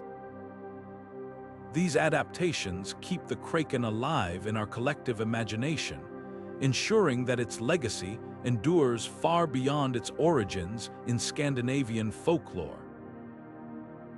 But the Kraken's impact goes deeper than its appearances in books and movies. It has shaped how we think about the ocean itself. For centuries, the sea has been a symbol of both wonder and fear, a place of endless possibility and hidden dangers. The Kraken, with its monstrous size and destructive power, embodies this duality. It reminds us that the ocean is not just a resource or a playground, but a force to be respected, a reminder of how small we are in the face of nature's vastness. This brings us to a broader theme, the role of sea myths in shaping human understanding. From the Kraken to the sirens of Greek mythology, these stories have always served as both warnings and invitations. They warn us of the ocean's dangers, but they also invite us to explore, to push the boundaries of what we know.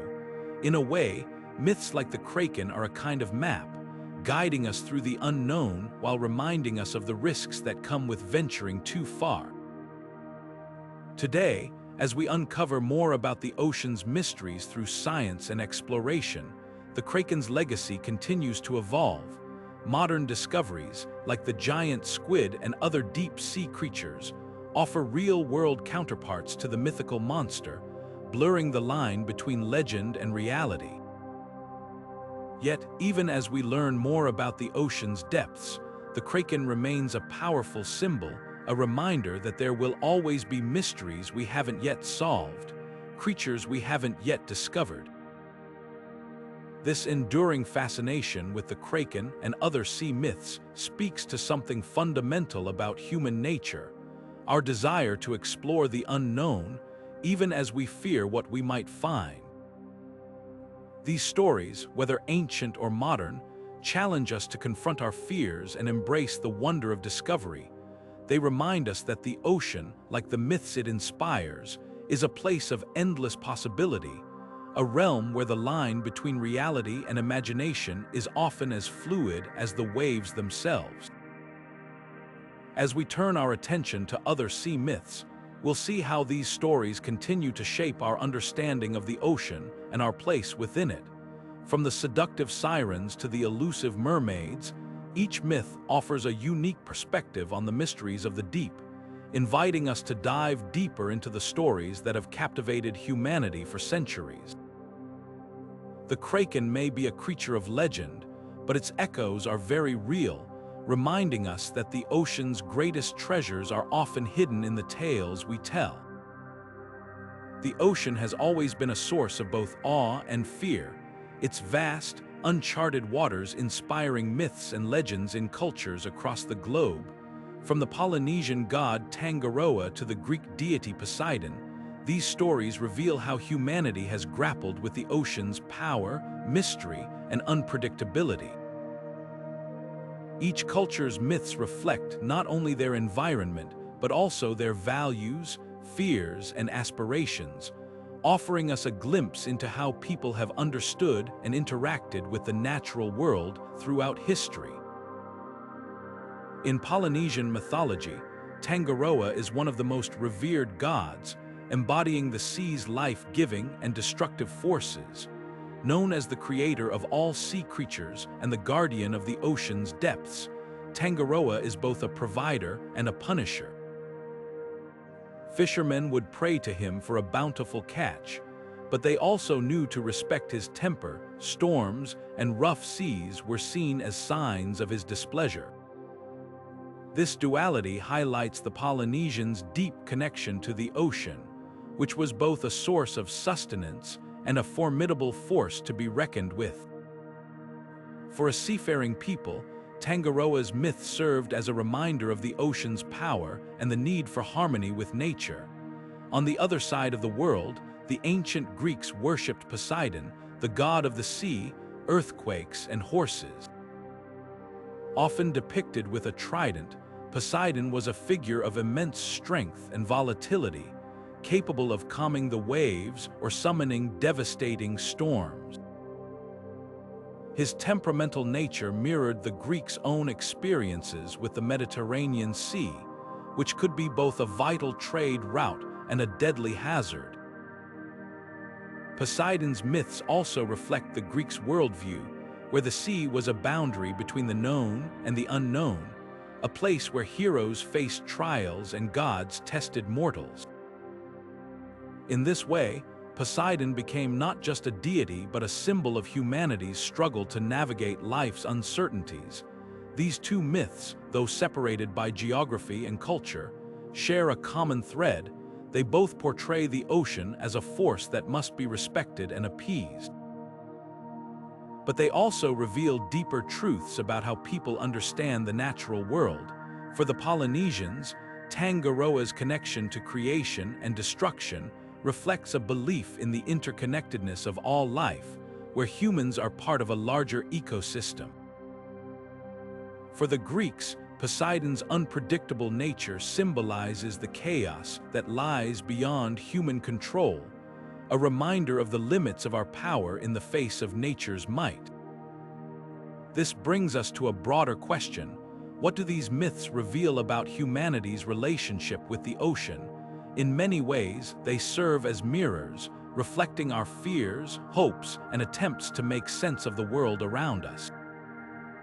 The ocean, vast and enigmatic, has always been a source of mystery, and myths like those of Tangaroa and Poseidon offer us a way to engage with that mystery. They remind us that, despite our advancements in science and technology, there is still much we don't understand about the natural world, and perhaps that's part of its enduring allure. These stories also highlight the universal human need to find meaning in the forces that shape our lives. Whether through Tangaroa's creative power or Poseidon's tempestuous storms, myths help us navigate the complexities of existence, offering explanations for the inexplicable and comfort in the face of the unknown. They remind us that the ocean, like life itself, is both beautiful and perilous, a source of wonder and a challenge to be met. As we reflect on these sea myths, it's worth considering how they continue to influence us today.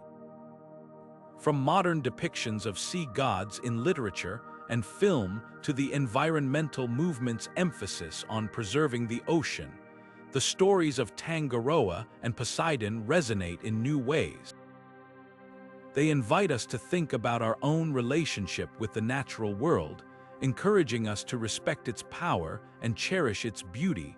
So, what other sea myths might hold similar lessons?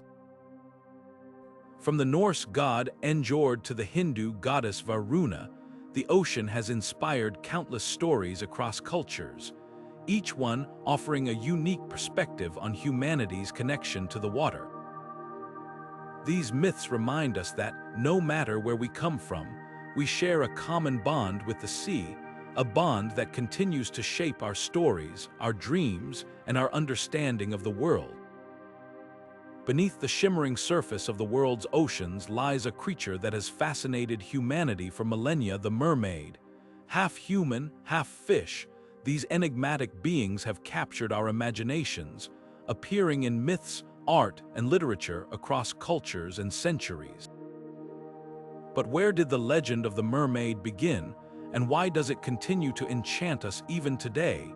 To answer that, we must dive into the depths of history, tracing the mermaid's origins from ancient Assyria to the shores of modern folklore. The earliest known mermaid myth comes from ancient Assyria, around 1000 BC, with the story of Atargates, a goddess who transformed herself into a mermaid out of shame after accidentally causing the death of her mortal lover. Atargates was worshipped as a deity of fertility and water, her dual nature reflecting the life-giving and destructive powers of the sea. This duality, beauty intertwined with danger, would become a recurring theme in mermaid legends, shaping how these creatures were perceived for generations to come. As the myth of the mermaid spread, it took on new forms in different cultures. In Greek mythology, sirens, often depicted as bird women, were later conflated with mermaids, becoming seductive sea creatures whose haunting songs lured sailors to their doom. These stories served as cautionary tales, warning against the temptations and perils of the ocean, yet not all mermaids were portrayed as dangerous. In medieval Europe, they were sometimes seen as symbols of purity and grace, their beauty a reflection of the ocean's mystery and allure. This tension between beauty and danger is what makes the mermaid myth so compelling. On one hand, mermaids represent the ocean's enchanting qualities, its shimmering waves, its hidden treasures, its sense of freedom. On the other, they embody its darker aspects, its unpredictability, its capacity to deceive, its power to destroy. This duality is a hallmark of many myths, reflecting the complexities of the natural world and the human experience. The mermaid's dual nature also speaks to a deeper truth about myths. They often embody opposing forces, capturing the tension between light and shadow, life and death, creation and destruction. Just as the ocean can be both a source of sustenance and a force of devastation, mermaids remind us that beauty and danger often exist side by side. This duality is not just a feature of the mermaid myth, it's a reflection of how we understand the world, a way to grapple with its contradictions and complexities. Fast forward to modern times, and the mermaid continues to evolve, adapting to new cultural contexts while retaining its core themes. In literature and film, mermaids are often portrayed as misunderstood beings, caught between two worlds and longing for connection.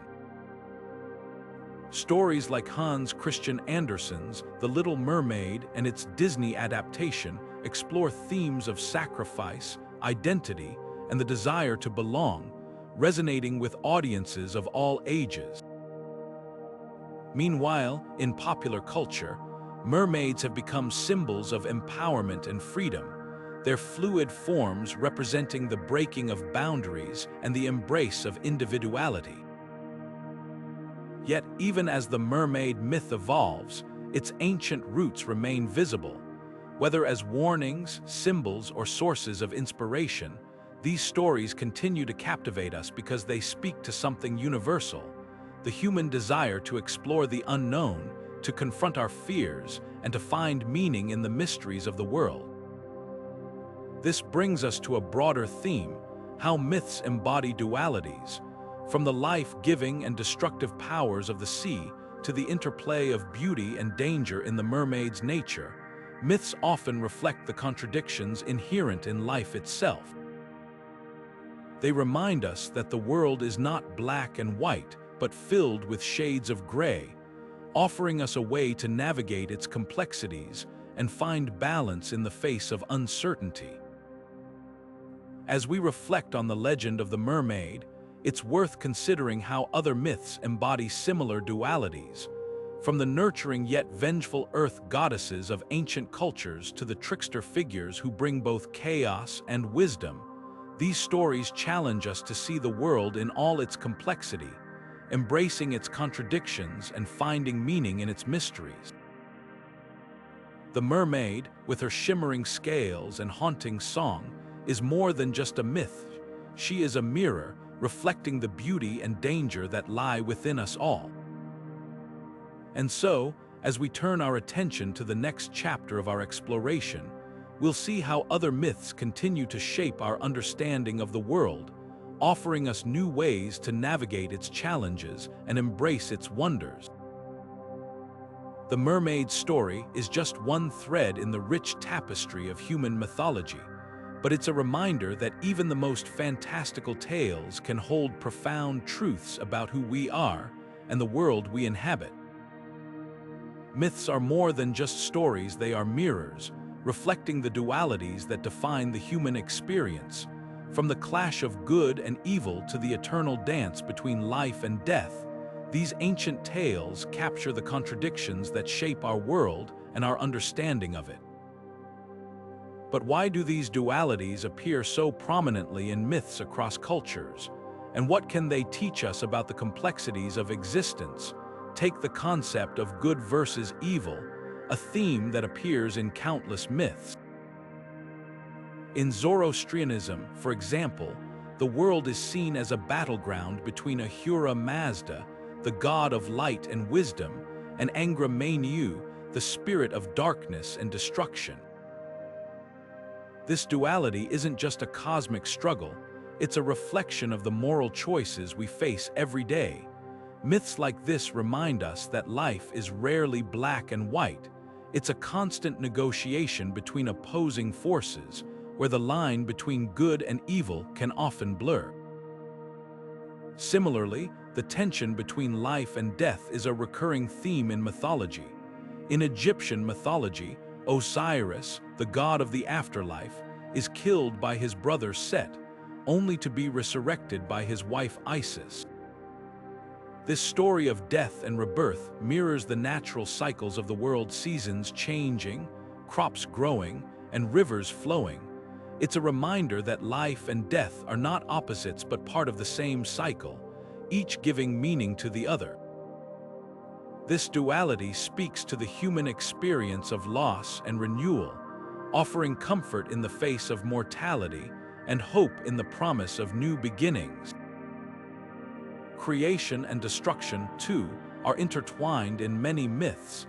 In Hindu tradition, the god Shiva is both the destroyer and the creator, embodying the idea that endings are necessary for new beginnings. This duality reflects the reality of the natural world, where forests burn to make way for new growth and storms reshape the land. It's a powerful metaphor for the human experience, reminding us that even in moments of chaos and loss, there is potential for transformation and renewal. These dualities are not just abstract ideas, they are deeply rooted in the human psyche, reflecting our struggles, fears, and aspirations. Myths give us a way to explore these contradictions, to grapple with the complexities of life and find meaning in its challenges. They offer us a framework for understanding the world, helping us navigate moral dilemmas, existential questions, and the uncertainties of existence. But myths do more than just reflect our experiences, they also shape how we see the world. By presenting dualities, they encourage us to think critically about the forces that shape our lives. They challenge us to consider the balance between light and shadow, to recognize the interconnectedness of life and death, and to find meaning in the cycles of creation and destruction. In this way, myths become tools for understanding, helping us make sense of the world and our place within it. This brings us to a broader question: how do these ancient stories continue to resonate in our modern lives? The dualities found in myths, good and evil, life and death, creation and destruction, are not just relics of the past, they are part of the fabric of human experience. They appear in our literature, our art, and even our daily lives, offering us a way to navigate the complexities of existence. Whether we're facing a moral dilemma, grappling with loss, or seeking meaning in chaos, myths remind us that we are not alone in our struggles. As we reflect on these dualities, it's worth considering how they shape our understanding of the world. Myths, with their timeless themes and profound insights, offer us a way to engage with the mysteries of life, to find balance in the face of contradiction, and to embrace the complexities of the human experience. They remind us that life is not a simple narrative but a rich tapestry of light and shadow, beginnings and endings, creation and destruction. And so, as we turn our attention to the next chapter of our exploration, we'll see how myths continue to guide us, offering wisdom and perspective in a world filled with uncertainty. These ancient stories, with their enduring themes and universal truths, remind us that the answers we seek are often found not in absolutes, but in the delicate balance between opposing forces. The dualities woven into myths, light and darkness, life and death, creation and destruction, have not only shaped ancient stories, but have also left a profound mark on philosophical and religious thought throughout history. These opposing forces, present in myths across cultures, reflect humanity's attempts to grapple with the complexities of existence, offering frameworks for understanding the world and our place within it. From the ancient Greeks to Eastern philosophies, these dualities have influenced how we think about ethics, morality, and the very nature of reality. Take, for example, the concept of yin and yang in Chinese philosophy. This ancient symbol, representing the interplay of opposing yet complementary forces, mirrors the dualities found in myths. Yin, the dark, passive, and feminine force, is balanced by yang, the light, active, and masculine force. Together, they form a harmonious whole, illustrating how opposites are not in conflict but are interconnected and interdependent. This idea, rooted in myth and philosophy, has shaped cultural values and ethical systems, emphasizing balance and harmony as essential to both personal and societal well-being. In the Western world, the dualistic worldview of Zoroastrianism, where the universe is a battleground between Ahura Mazda, the god of light, and Angra Mainyu, the spirit of darkness, has influenced later religious and philosophical traditions, including Christianity and Gnosticism. These traditions often frame the human experience as a struggle between good and evil, encouraging moral choices that align with the forces of light.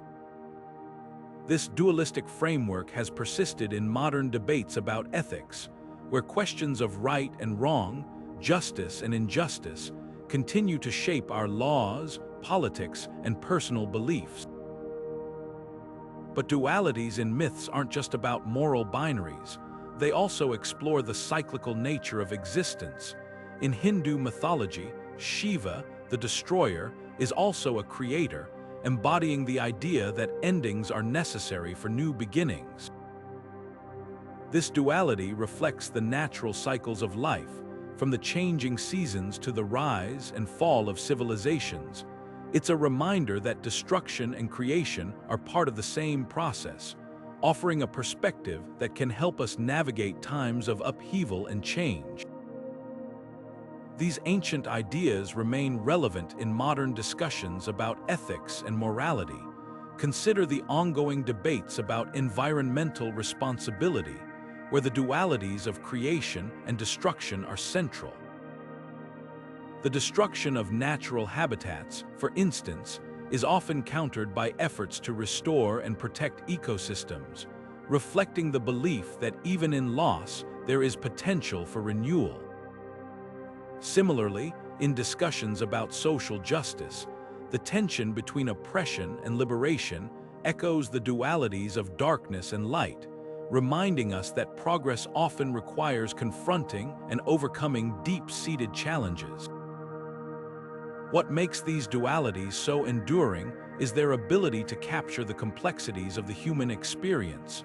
They remind us that life is not a simple narrative of good versus evil, but a dynamic interplay of forces, where every choice and action has consequences. Myths, with their timeless themes, offer us a way to explore these complexities, providing insights that resonate across time and culture. This brings us to a broader theme: the role of creation myths in shaping our understanding of the world. These stories, which explain how the universe and humanity came to be, often feature dualities as well: chaos and order, nothingness and form, the divine and the mortal. From the Babylonian Enuma Elish to the Norse tale of Ymir, creation myths reveal how different cultures have grappled with the mysteries of existence, offering narratives that blend the physical and the metaphysical. As we delve into the world of creation myths, we'll see how these stories continue to influence our understanding of beginnings, endings, and the cycles that define life. They remind us that the dualities found in myths are not just abstract ideas, they are reflections of the world we live in, offering us a way to navigate its challenges and embrace its wonders. Through these ancient tales, we gain not just a deeper appreciation for the past, but also new ways to think about the present and future. The dualities of myth, with their timeless wisdom, invite us to explore the complexities of existence, to find balance in the face of contradiction, and to see the world not as a series of absolutes, but as a rich tapestry of interconnected forces. Creation myths are some of the most powerful stories humanity has ever told, narratives that attempt to answer the profound questions of existence. Where did we come from? How did the world begin? Across cultures and continents, these myths offer a glimpse into how different societies have grappled with the mysteries of creation, weaving together elements of nature, divinity, and human ingenuity to craft stories that resonate deeply. From the icy realms of Norse mythology to the vibrant landscapes of Aboriginal Dreamtime, Creation myths are not just tales of the past. They are mirrors reflecting the values, fears, and aspirations of the people who told them. Take, for example, the Norse myth of Ymir, the primordial giant whose body became the foundation of the world. According to the legends, Ymir emerged from the void of Ginnungagap, a place of chaos where fire and ice collided. When Ymir was slain by the gods Odin, Vili, and Ve, his body was transformed into the earth, his blood became the oceans, and his skull formed the sky. This myth, with its vivid imagery of creation born from destruction, reflects the Norse worldview, a belief in the cyclical nature of existence, where life emerges from chaos and order is forged through struggle. The story of Ymir is not just about the origins of the world, it's a reflection of the resilience and resourcefulness of the Norse people, who thrived in a harsh and unpredictable environment. On the other side of the world, the Hindu creation myth presents a very different vision of the universe's beginnings. Here, creation is attributed to Brahma, the god who emerges from a golden egg floating in the cosmic waters. Brahma divides the egg into heaven and earth, and from his thoughts, he brings forth the diversity of life. This myth emphasizes the power of thought and creativity, suggesting that the universe itself is a manifestation of divine imagination. Unlike the Norse myth, which focuses on physical transformation, the Hindu story highlights the spiritual and intellectual aspects of creation, reflecting a culture that values introspection and the interconnectedness of all things. Then there's the Aboriginal Dreamtime, a concept that encompasses not just the creation of the world, but the ongoing relationship between the land, its people, and the spiritual realm. In these stories, ancestral beings travel across the land, shaping the mountains, rivers, and valleys through their actions. The Dreamtime is not a single event but an eternal process, a living connection between the past, present, and future.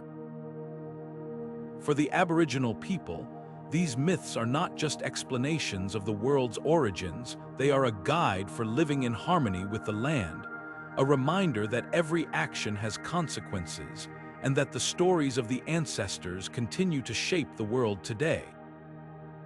What's striking about these creation myths is not just their differences but their similarities. Across cultures, we see recurring themes: the emergence of order from chaos, the interplay of destruction and creation, and the idea that the world is shaped by forces greater than ourselves.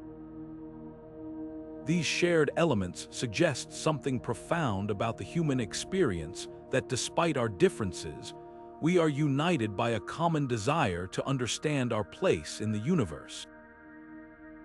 Creation myths, in their many forms, remind us that the search for meaning is a universal journey, one that transcends time and culture. So, what do these stories reveal about our shared human experience? At their core, creation myths are more than just explanations of the world's origins, they are expressions of our deepest questions and aspirations.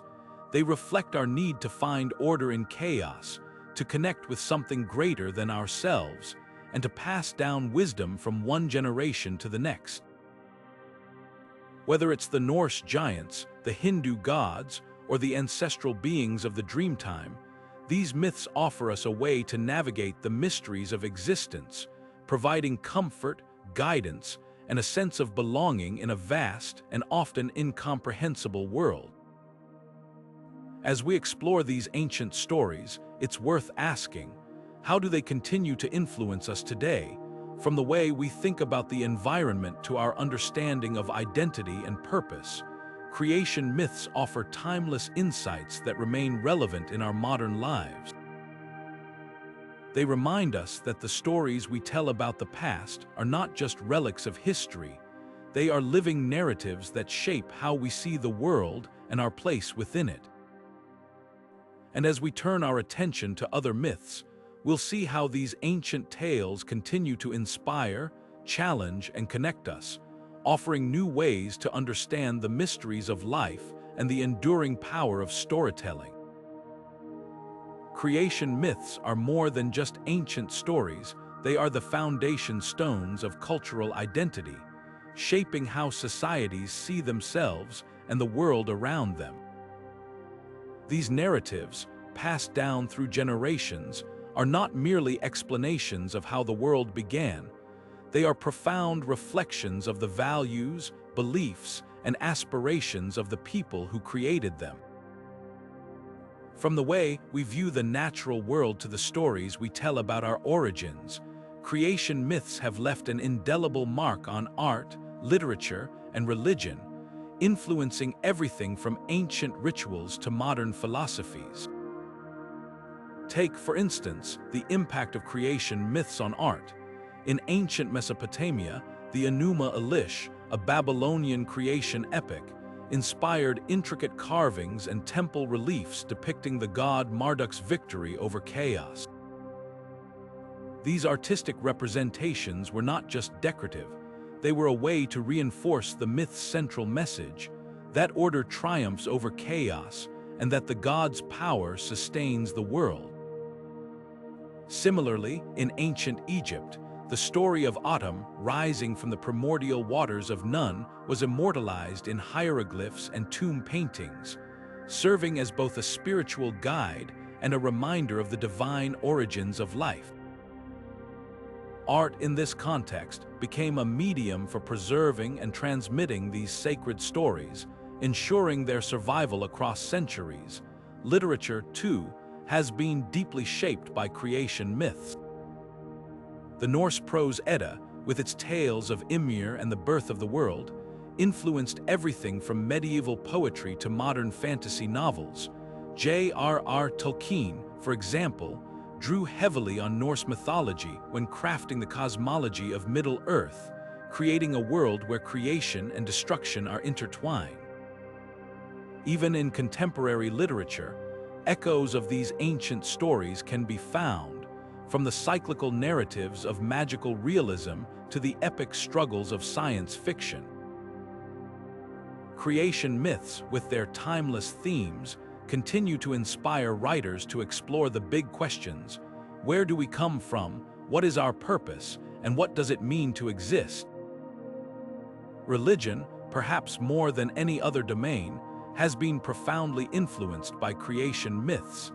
These stories often form the core of religious teachings, shaping how communities understand their relationship with the divine.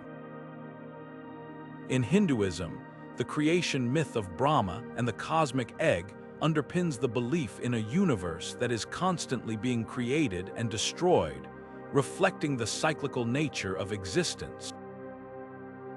In Christianity, the Genesis creation story has shaped Western thought for millennia, influencing everything from theology to ethics. These myths are not just theological explanations, they are frameworks for understanding the world, offering guidance on how to live, how to relate to others, and how to find meaning in life. But creation myths do more than shape cultural expressions, they also provide a window into the human psyche. The recurring themes in these stories, order emerging from chaos, life arising from destruction, and the interplay of opposites, reveal universal aspects of the human experience. They reflect our innate desire to make sense of the world, to find patterns in the chaos, and to connect with something greater than ourselves. In this way, creation myths are not just stories about the past, they are mirrors reflecting our deepest fears, hopes, and questions. This psychological dimension of creation myths is particularly fascinating. Carl Jung, the Swiss psychiatrist, argued that myths are expressions of the collective unconscious, a shared reservoir of human experiences and archetypes that transcend individual cultures. The hero's journey, the battle between good and evil, the cycle of life and death, these are not just themes found in myths, they are fundamental aspects of the human psyche. By studying creation myths, we gain insight not only into the cultures that created them, but also into the universal aspects of human nature. As we reflect on the historical echoes of creation myths, it's worth considering how these ancient stories continue to shape our modern world. From the way we think about the environment to the stories we tell about our origins, creation myths remain a powerful force, offering us a way to navigate the complexities of existence. They remind us that, despite our differences, we are united by a common desire to understand our place in the universe and to find meaning in the mysteries of life. This brings us to a broader question: how do creation myths influence our understanding of identity and purpose? By exploring these ancient stories, we gain not just a deeper appreciation for the past, but also new ways to think about the present and future. Creation myths, with their timeless wisdom, invite us to explore the complexities of existence, to find balance in the face of contradiction, and to see the world not as a series of absolutes, but as a rich tapestry of interconnected forces. As we turn our attention to the next chapter of our exploration, we'll see how these ancient tales continue to inspire, challenge, and connect us, offering new ways to understand the mysteries of life and the enduring power of storytelling. The echoes of creation myths are everywhere, reminding us that the stories we tell about our origins are not just relics of history. They are living narratives that shape how we see the world and our place within it. Myths are more than just stories, they are the threads that weave together the fabric of cultural and national identity. Across the globe, from the ancient city of Rome to the islands of New Zealand, myths have played a pivotal role in shaping how communities see themselves and their place in the world. These narratives, often rooted in the distant past, serve as shared touchstones, uniting people under a common heritage and inspiring a sense of belonging. But how do myths achieve this, and what can they teach us about the power of storytelling to forge identity? Take the founding myth of Rome, for example. According to legend, the city was established by Romulus and Remus, twin brothers raised by a she-wolf. This story, steeped in themes of survival, ambition, and destiny, became a cornerstone of Roman identity. It wasn't just a tale of two brothers, it was a narrative about resilience and the divine favor that guided Rome's rise to greatness. By embracing this myth, the Romans transformed their origins into something extraordinary, a story that justified their dominance and fueled their sense of purpose. The legend of Romulus and Remus wasn't just history, it was a tool for shaping a collective identity, one that inspired pride and unity among its people. On the other side of the world, the Maori of New Zealand have their own powerful founding myths, particularly the story of Maui, the trickster demigod. Maui's exploits, from fishing up the North Island of New Zealand to slowing the sun, are more than just entertaining tales. They are expressions of cultural values and a deep connection to the land. For the Maori, these myths are not relics of the past but living traditions, passed down through generations to teach lessons about resourcefulness, bravery, and the sacred bond between people and nature. Maui's stories are a reminder that identity is not just about where you come from, but how you understand your relationship with the world around you. What makes myths so effective in shaping identity is their ability to transcend time and place. They connect the present to the past, grounding modern communities in a shared history while offering a sense of continuity and purpose. Myths also provide a framework for understanding the world, offering explanations for why things are the way they are and how we fit into the larger picture. Whether it's the Romans seeing themselves as descendants of a divine legacy or the Maori viewing their land as a gift from the gods, These stories create a sense of belonging that goes beyond geography or politics. But myths don't just unite people, they also define what makes a community unique. The values, struggles, and aspirations embedded in these stories reflect the identity of the culture that created them. For the Romans, the myth of Romulus and Remus emphasized strength, leadership, and the pursuit of greatness. For the Maui's adventures highlighted ingenuity, respect for the natural world, and the importance of community. These differences reveal how myths serve as cultural mirrors, reflecting the ideals and priorities of the societies that tell them. This brings us to a broader question: why do myths remain so powerful in shaping identity, even in our modern, interconnected world?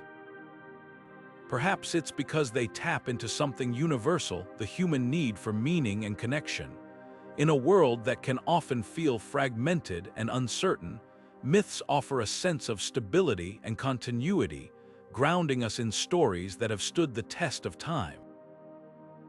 They remind us that we are part of something larger, a narrative that stretches back through generations and into the future. As we reflect on the role of myths in shaping identity, it's worth considering how these stories continue to influence us today. From national holidays rooted in ancient legends to the resurgence of indigenous storytelling, myths remain a powerful tool for uniting communities and preserving cultural heritage. They challenge us to think about who we are, where we come from, and what we stand for, questions that are as relevant now as they were thousands of years ago. The enduring power of myths lies in their ability to inspire, connect, and transform. Whether through the founding of a city, the shaping of a land, or the preservation of a culture, these stories remind us that identity is not just about the past. It's about the stories we choose to tell and the values we choose to uphold. And as we explore the next chapter of our journey, we'll see how myths continue to shape not just who we are but who we aspire to be. National myths are more than just stories. They are powerful tools that shape how societies remember their past and envision their future. These narratives, often rooted in a blend of history and legend, have been used to justify political actions, inspire movements, and forge a sense of unity among people.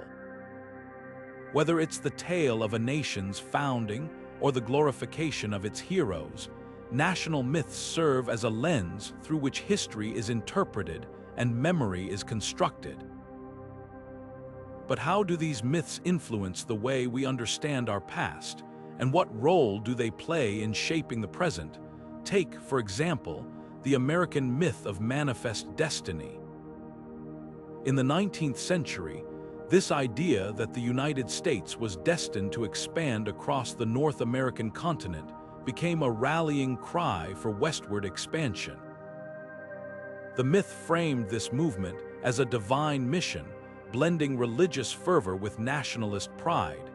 It justified the displacement of Native American communities and the annexation of land, painting these actions as inevitable and righteous. While manifest destiny was rooted in the realities of political and economic ambition, the myth elevated it to something greater, a story of progress, destiny, and the triumph of civilization over wilderness. This intertwining of myth and politics is not unique to the United States. In Europe, the legend of King Arthur has been invoked repeatedly to inspire national pride and unity. During the Middle Ages, the Arthurian tales were used to bolster the idea of a unified Britain, while in the 19th century, they became a symbol of Victorian ideals of chivalry and empire. Even today, Arthur's story continues to resonate, adapted to fit contemporary narratives of leadership and identity. What's striking is how a single myth can be reinterpreted across centuries, serving different political and cultural purposes while retaining its core appeal. But national myths don't just justify actions, they also shape collective memory. They determine which events are remembered and how they are framed, often glossing over complexities or darker chapters. For instance, the myth of the lost cause in the American South sought to romanticize the Confederacy, portraying the Civil War as a noble struggle for states' rights rather than a fight to preserve slavery. This narrative, perpetuated through literature, monuments, and education, has had a lasting impact on how the war is remembered, often obscuring the realities of slavery and its legacy. This raises an important question: who controls these myths and what are the consequences of their power? National myths are often crafted by those in positions of authority, whether political leaders, cultural elites, or dominant groups within society. They can be used to legitimize power, suppress dissent, or marginalize certain voices, yet they can also be reclaimed and reimagined as marginalized communities use myth to assert their own histories and identities. The role of myth in shaping historical narratives is not just about the past, it's about the present and future. By influencing how we remember and interpret history, myths shape our understanding of who we are and what we value. They can inspire movements for justice and equality, as seen in the civil rights era, where the myth of America as a land of freedom and opportunity was invoked to challenge systemic racism. At the same time, they can perpetuate divisions, as competing myths clash over whose story gets told and whose is silenced. This brings us to the theme of myth and memory, how the stories we tell about the past influence the way we see ourselves and the world. Myths are not static, they evolve with the times, reflecting the values and struggles of each generation. They remind us that history is not just a record of facts but a living narrative, shaped by the stories we choose to tell and the meanings we assign to them. As we reflect on the historical echoes of national myths, it's worth considering how these stories continue to shape our world. From the way nations define their borders to the way communities remember their struggles, myths are a powerful force, capable of uniting and dividing, inspiring and oppressing. They challenge us to think critically about the stories we inherit and the stories we choose to pass on. In the next part of our exploration, we'll delve deeper into the interplay between myth and memory, examining how these narratives shape not just our understanding of the past, but our vision for the future. Through these stories, we'll see how the echoes of myth continue to resonate, reminding us that the past is never truly behind us, it's a living part of who we are. Myths are more than just captivating stories, they are the keepers of collective memory, preserving the echoes of historical events long after the details have faded. Over time, these memories may become distorted, reshaped by the voices of storytellers and the passage of centuries, but they remain a vital link to our past. The Trojan War, for instance, is a tale that has been passed down through generations, immortalized in Homer's Iliad. While scholars debate whether the war actually happened, the myth itself has become a cornerstone of Western culture, shaping how we think about heroism, fate, and the human condition. The Trojan War myth likely began as a real conflict, a clash of civilizations over trade routes or territory, but over time, it transformed into something larger. Gods and goddesses entered the story. Heroes like Achilles and Hector became larger-than-life figures, and the war itself became a symbol of both human folly and divine intervention. This blending of history and imagination is what makes myths so powerful. They don't just recount events, they infuse them with meaning, turning battles into epics and ordinary people into legends. Another striking example is the Exodus, the biblical story of Moses leading the Israelites out of Egypt. While historians continue to debate the historical accuracy of this event, the myth has become a foundational narrative for Jewish and Christian traditions. It's a story of liberation, faith, and the struggle for freedom, themes that resonate far beyond its ancient origins. The Exodus myth has been invoked in countless movements for justice, from the abolition of slavery to the civil rights era, proving that myths can transcend their historical roots to inspire generations. What's fascinating is how myths preserve the essence of historical events, even as the details evolve. The Trojan War and the Exodus, for example, may not be accurate historical records, but they capture the emotions, values, and struggles of the societies that created them. They serve as cultural memory banks, storing the lessons of the past in a form that's accessible and meaningful to future generations. In this way, myths become more than just stories. They become tools for understanding who we are and where we come from. But this raises an important question. If myths are shaped by the people who tell them, how do they influence our understanding of history? The answer lies in the power of narrative. Myths don't just recount events, they interpret them, framing the past in ways that reflect the values and priorities of the storytellers. This means that every myth carries a perspective, a way of seeing the world that shapes how we remember and interpret history. Take the story of the Exodus, for instance. While it's often celebrated as a tale of liberation, it also raises questions about power, identity, and the complexities of historical memory. Who gets to tell the story? Whose voices are left out? These questions remind us that myths, while powerful, are not neutral. They are shaped by the cultures that create them, and they can both illuminate and obscure the past. This duality, myths as both preservers and distorters of memory, is what makes them so compelling. They invite us to explore the past, not as a fixed set of facts, but as a living, evolving narrative. They challenge us to think critically about the stories we inherit and to consider how they shape our understanding of the world.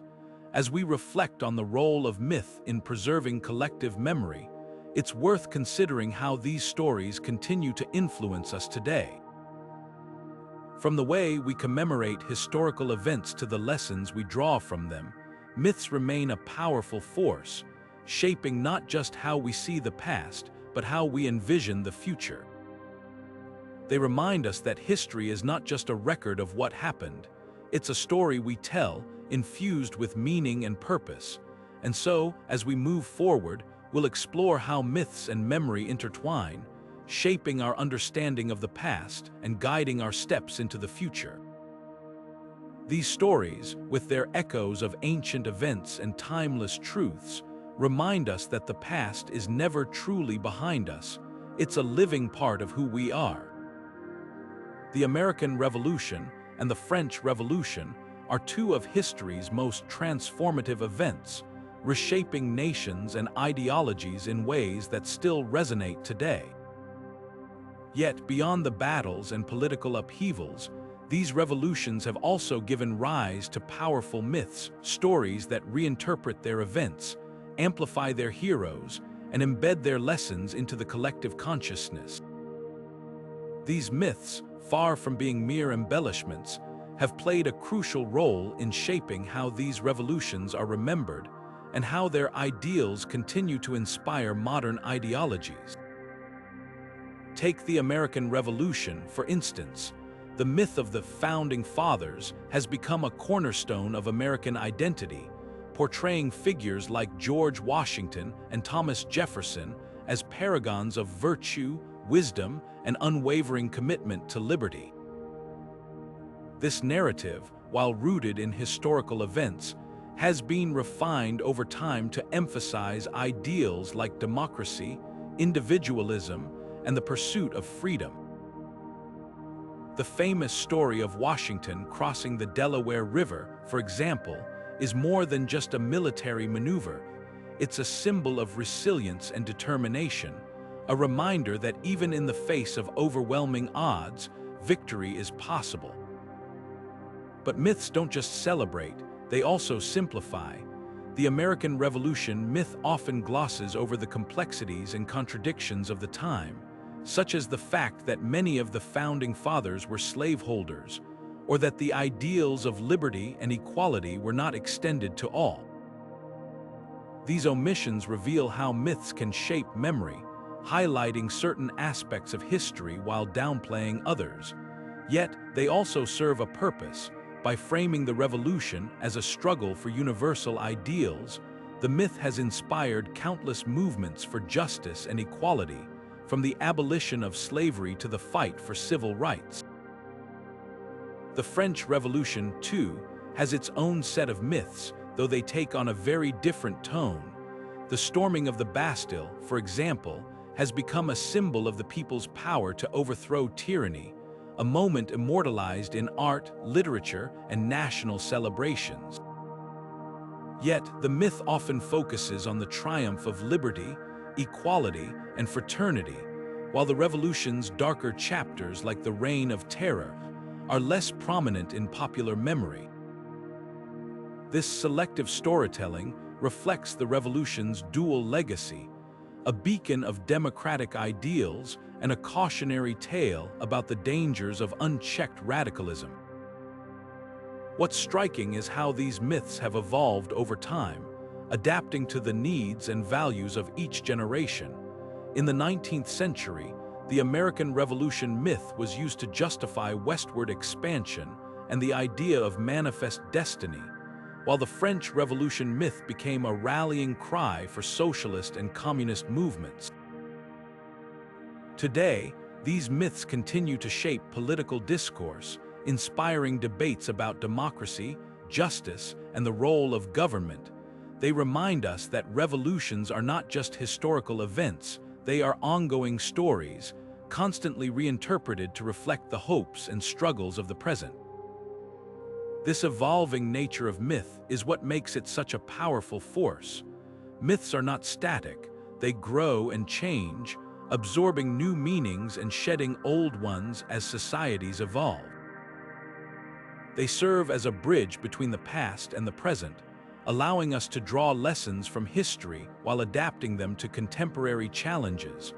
Whether it's the American Revolution's emphasis on individual rights or the French Revolution's call for collective action, these myths continue to shape modern ideologies, influencing everything from political movements to cultural values.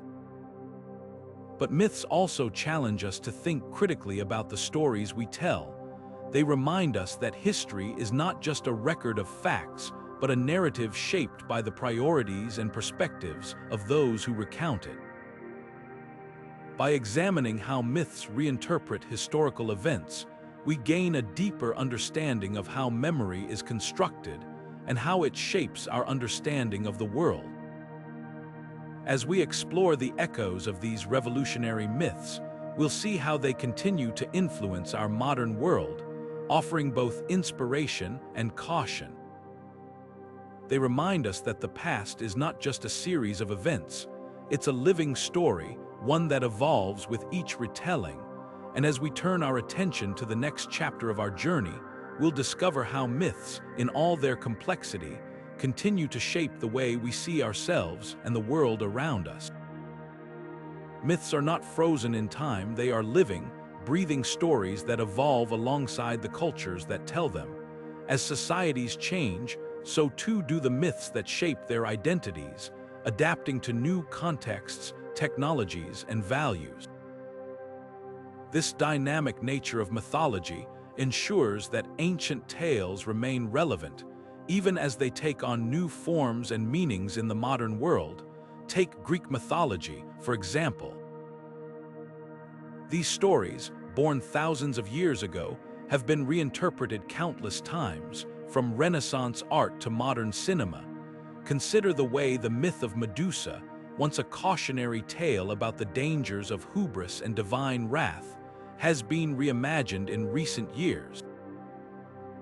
In contemporary literature and film, Medusa is often portrayed as a misunderstood figure, a victim rather than a villain. This shift reflects changing attitudes toward gender, power and justice, showing how myths can be reshaped to resonate with modern audiences. Similarly, the myth of the Trojan War has found new life in adaptations like the film Troy and the novel The Song of Achilles. These retellings don't just retread old ground, they breathe fresh energy into ancient stories, exploring themes of love, identity, and the cost of war in ways that speak to today's audiences. By reimagining these myths, creators ensure they remain relevant, offering new perspectives on timeless questions about humanity and the human condition. But it's not just Greek myths that have evolved. Across the globe, stories from Norse, Egyptian, and indigenous traditions have been reinterpreted to fit modern contexts.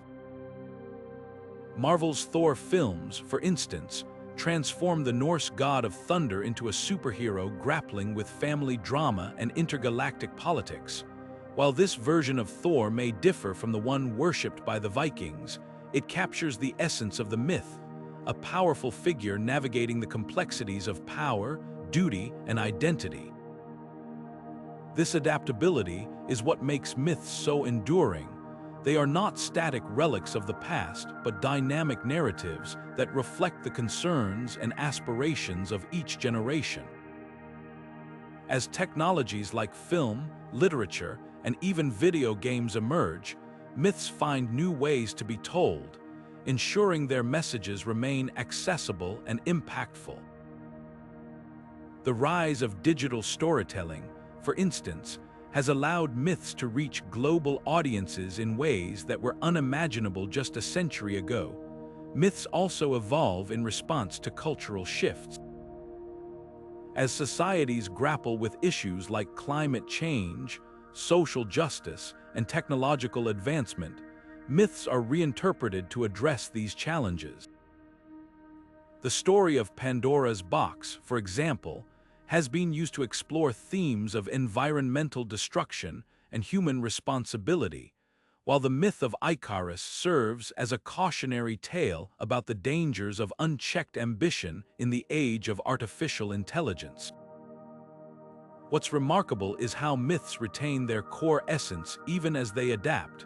The themes of heroism, sacrifice, transformation, and the struggle between order and chaos remain central, no matter the setting or medium.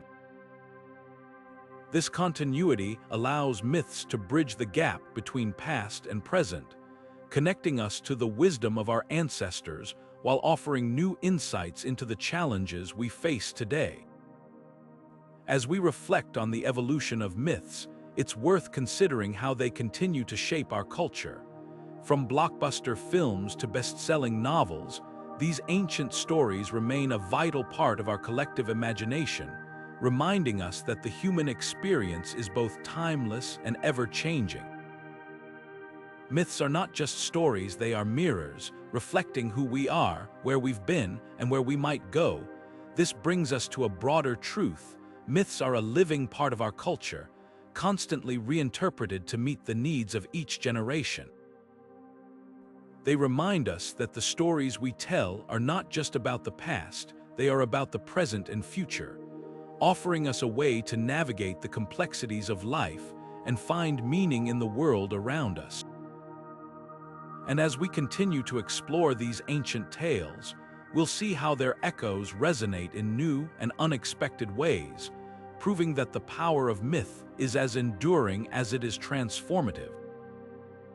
Myths have always been the lifeblood of storytelling, and in today's world, they've found a new stage: modern media. From the silver screen to the immersive worlds of video games, ancient myths are being reimagined, repackaged, and retold in ways that captivate audiences around the globe. Superhero movies, for instance, are steeped in mythological archetypes. Figures like Thor, Wonder Woman, and Black Panther draw directly from ancient tales of gods, heroes, and quests. These characters aren't just modern inventions, they're echoes of timeless narratives, updated to reflect contemporary values and struggles. What makes myths so irresistible to modern storytellers? At their core, myths deal with universal themes, struggles between good and evil, the search for identity, the pursuit of justice, that resonate across time and culture. When we watch a superhero rise from obscurity to save the world, we're tapping into the same narrative energy that once fueled the legends of Hercules or Gilgamesh. This enduring appeal isn't accidental. It's a testament to the power of myth to speak to the human experience in ways that feel both familiar and fresh. Video games, too, have become a fertile ground for mythological storytelling. Games like God of War and Assassin's Creed weave ancient myths into their narratives, allowing players to step into the shoes of legendary figures or explore mythic worlds. These interactive experiences take the timeless appeal of myths and amplify it, giving audiences a chance to participate in the story rather than just observe it. By blending ancient tales with cutting-edge technology, these games breathe new life into old stories, proving that myths are as adaptable as they are enduring. But it's not just about entertainment.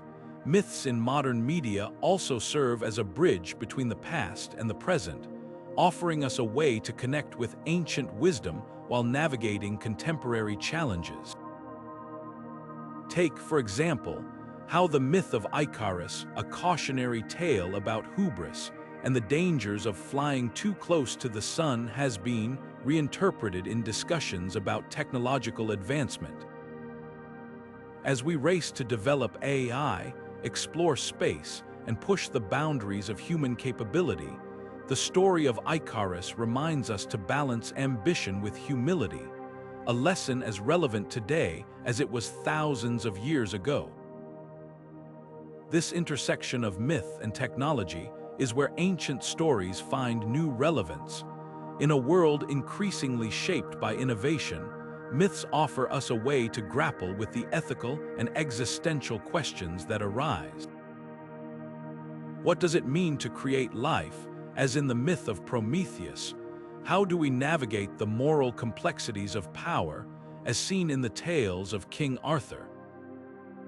These questions, once the domain of philosophers and storytellers, are now being explored in sci-fi films, dystopian novels, and even virtual reality experiences. The beauty of myths in modern media lies in their ability to evolve. They're not static relics of the past, but living narratives that grow with us, adapting to new contexts and technologies while retaining their core truths. Whether it's through a blockbuster film, a best-selling video game, or a viral social media trend, myths continue to inspire, challenge, and connect us, proving that their power is as timeless as the stories themselves. As we move forward, we'll explore how technology is not just a medium for retelling myths, but a catalyst for creating new ones. From the rise of AI to the possibilities of virtual worlds, the myths of tomorrow are being written today, shaped by the same human impulses that gave birth to the legends of old. And in this ever-changing landscape, one thing remains constant: our need for stories that help us make sense of the world and our place within it. Myth and technology might seem like an unlikely pairing, but in today's world, they're becoming inseparable. As we venture further into the digital age, ancient myths are finding new life through cutting-edge innovations like virtual reality and artificial intelligence. These tools aren't just changing how we tell stories, they're reshaping how we experience and preserve the legends that have shaped humanity for centuries. Imagine stepping into the shoes of a Greek hero, navigating the labyrinth of Knossos in virtual reality, or walking alongside the Norse gods in a fully immersive recreation of Asgard.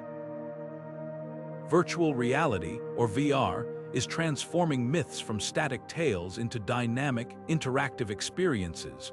Through VR, users don't just hear about Theseus slaying the Minotaur. They can explore the labyrinth themselves, feeling the tension and excitement of the myth as if they were part of the story. This technology doesn't just retell myths, it brings them to life in ways that were once unimaginable, allowing us to connect with these ancient narratives on a deeply personal level. Artificial intelligence, or AI, is also playing a pivotal role in reinterpreting myths. AI-generated storytelling is pushing the boundaries of creativity, crafting new versions of old tales, or even inventing entirely new myths inspired by ancient themes. For example, AI can analyze thousands of myths from different cultures, identifying common patterns and archetypes, and then use that data to generate fresh stories that resonate with modern audiences. This isn't just about preserving myths, it's about evolving them, ensuring they remain relevant in a world that's constantly changing. But the impact of technology on myths goes beyond entertainment. It's also about preservation. Many ancient myths exist only in fragments, their full richness lost to time. Digital archives, powered by AI, are helping to piece together these fragments, reconstructing lost stories and ensuring they're accessible to future generations. In a way, technology is becoming the modern-day equivalent of the oral storytellers who once kept myths alive, passing them down through the ages. This fusion of myth and technology raises an intriguing question. What does the future hold for these ancient stories? As VR, AI, and other innovations continue to evolve, they'll undoubtedly open up new possibilities for storytelling. Perhaps we'll see myths being transformed into fully interactive experiences, where users can shape the narrative through their choices, creating personalized versions of these timeless tales. Or maybe we'll witness the rise of entirely new myths, born from the digital age and reflecting the unique challenges and opportunities of our time. What's clear is that myths, far from being relics of the past, are evolving alongside us. They're adapting to new technologies, finding new audiences, and taking on new forms. This adaptability is what makes myths so enduring. They're not just stories, they're living narratives that grow and change with each generation. As we look to the future, it's worth asking, how will technology continue to shape the myths of tomorrow? Will we see a resurgence of ancient tales, reimagined for the digital age, or will entirely new myths emerge, reflecting the complexities of our modern world? One thing is certain, the stories we tell will always be a reflection of who we are, and as long as we continue to innovate, myths will remain a vital part of our cultural fabric. This intersection of myth and technology invites us to think about storytelling in new ways. It challenges us to consider how the tools we create can shape the stories we tell, and how those stories, in turn, shape us. Whether through the immersive worlds of VR, the creative potential of AI, or the preservation power of digital archives, technology is ensuring that myths continue to inspire, connect, and transform us, just as they have for thousands of years. As we explore what lies ahead, we're reminded that the future of storytelling is as limitless as our imagination, and in this ever-evolving landscape, myths remain a guiding light, helping us navigate the complexities of life and find meaning in the world around us. As we stand on the brink of a new era, shaped by global interconnectedness and rapid technological advancements, the future of myths is as intriguing as their ancient origins. These timeless stories, once confined to the campfires and temples of isolated cultures, now have the potential to transcend borders and unite humanity in ways never before imagined. But what might myths look like in the decades to come, and how can they help us navigate the pressing challenges of our time, from climate change to social justice? One of the most exciting possibilities lies in the global exchange of stories. In a world more connected than ever, myths from diverse cultures are no longer siloed, but can blend and inspire one another. Imagine a future where the hero's journey of a Polynesian legend intertwines with the trickster tales of West Africa, creating new narratives that reflect our shared humanity. These hybrid myths could serve as bridges between cultures, fostering understanding and empathy in a world that often feels divided. At the same time, technology is redefining how myths are created and shared. Virtual reality and augmented reality are transforming storytelling into immersive experiences, allowing us to walk through the halls of Valhalla or witness the creation of the world as described in Aboriginal Dreamtime. These technologies don't just retell myths, they invite us to live them, forging a deeper emotional connection to the stories that shape our identities. But perhaps the most profound role for future myths lies in their ability to address contemporary issues. Climate change, for instance, demands a new kind of narrative, one that inspires collective action and respect for the planet. Myths have always been a way to explain the natural world, from the Greek goddess Gaia to the Hindu concept of Prakriti. In the future, they could evolve into powerful tools for environmental awareness, blending ancient wisdom with modern science to create stories that motivate us to protect the Earth. Similarly, myths can play a vital role in the fight for social justice. Throughout history, stories of heroes overcoming oppression have inspired movements for equality and freedom. Think of the myth of Prometheus, who defied the gods to bring fire to humanity, a symbol of rebellion against tyranny.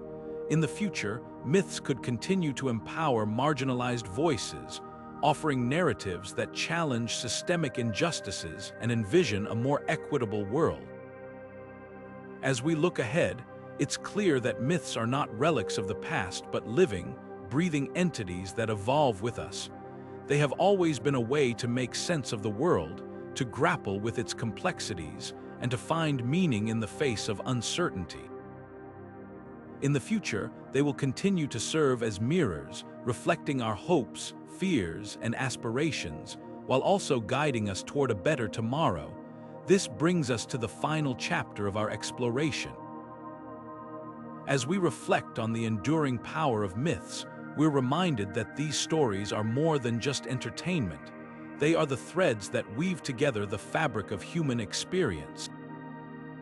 From the ancient tales of gods and heroes to the myths of tomorrow, shaped by technology and global challenges, they remind us of our shared humanity and the timeless quest for meaning.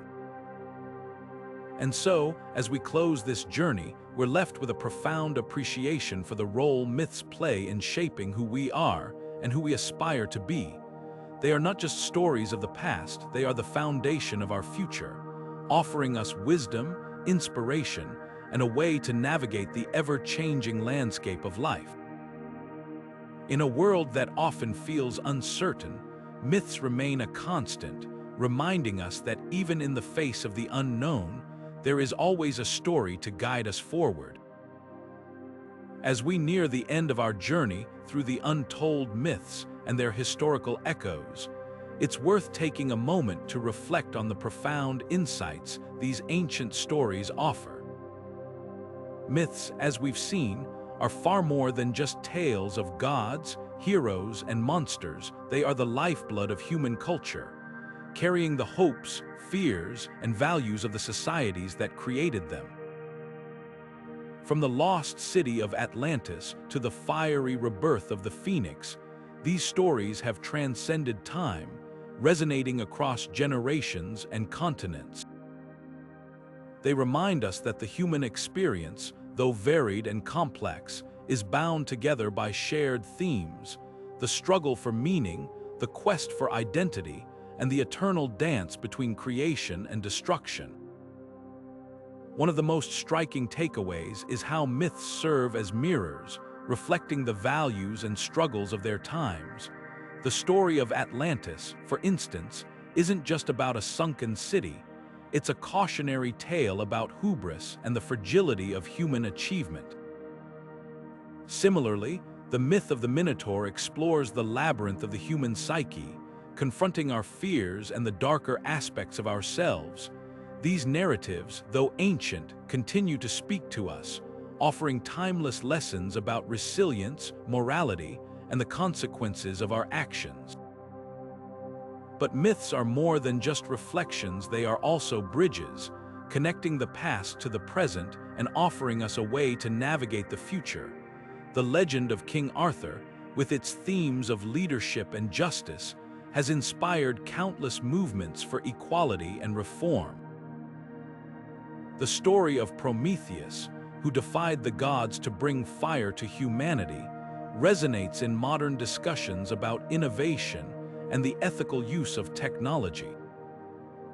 Even the Kraken, with its monstrous presence, reminds us of the awe-inspiring power of the natural world and the mysteries that still lie beyond our understanding. What makes myths so enduring is their ability to adapt. They are not static relics but living narratives that evolve with us, finding new forms in literature, film, and even virtual reality. As technology advances, so too do the ways we tell and experience these stories, ensuring they remain relevant in an ever-changing world. Whether through a blockbuster movie or an interactive video game, myths continue to captivate and inspire, proving that their power is as timeless as the stories themselves. As we prepare to conclude this exploration, it's clear that myths are more than just stories, they are a testament to the human spirit. They remind us that, no matter how much the world changes, the questions we ask remain the same. Who are we? Where do we come from? And what does it mean to live a meaningful life? These are the questions that myths help us answer, offering wisdom and insight that transcend time and culture. So, as we turn our attention to the final chapter of this journey, let's take these reflections with us. The myths we've explored are not just echoes of the past, they are living narratives that continue to shape our world, challenge our assumptions, and inspire us to dream. They remind us that, even in the face of uncertainty, there is always a story to guide us forward, and in that story, we find not just the wisdom of our ancestors, but the promise of a brighter, more connected future. As we bring this journey through ancient legends to a close, it's worth pausing to reflect on why these stories matter, not just as relics of the past, but as living narratives that continue to shape our world today. Myths are more than just tales of gods, heroes, and monsters. They are mirrors reflecting the hopes, fears, and values of the cultures that created them. They remind us that the human experience, though varied and complex, is bound together by shared themes: the quest for meaning, the struggle against chaos, and the enduring search for connection. Revisiting these ancient legends isn't just an exercise in nostalgia. It's a way to uncover the historical echoes that still resonate in our lives. The story of Atlantis, for instance, speaks to our modern anxieties about environmental collapse and the fragility of human achievement. The myth of the phoenix reminds us of our capacity for renewal, even in the face of destruction. These timeless narratives offer more than just entertainment. They provide insight into the challenges we face today, offering wisdom that transcends time and culture. But myths aren't just about looking backward, they also invite us to look inward. They challenge us to consider how these stories connect to our own lives, our own struggles, and our own dreams.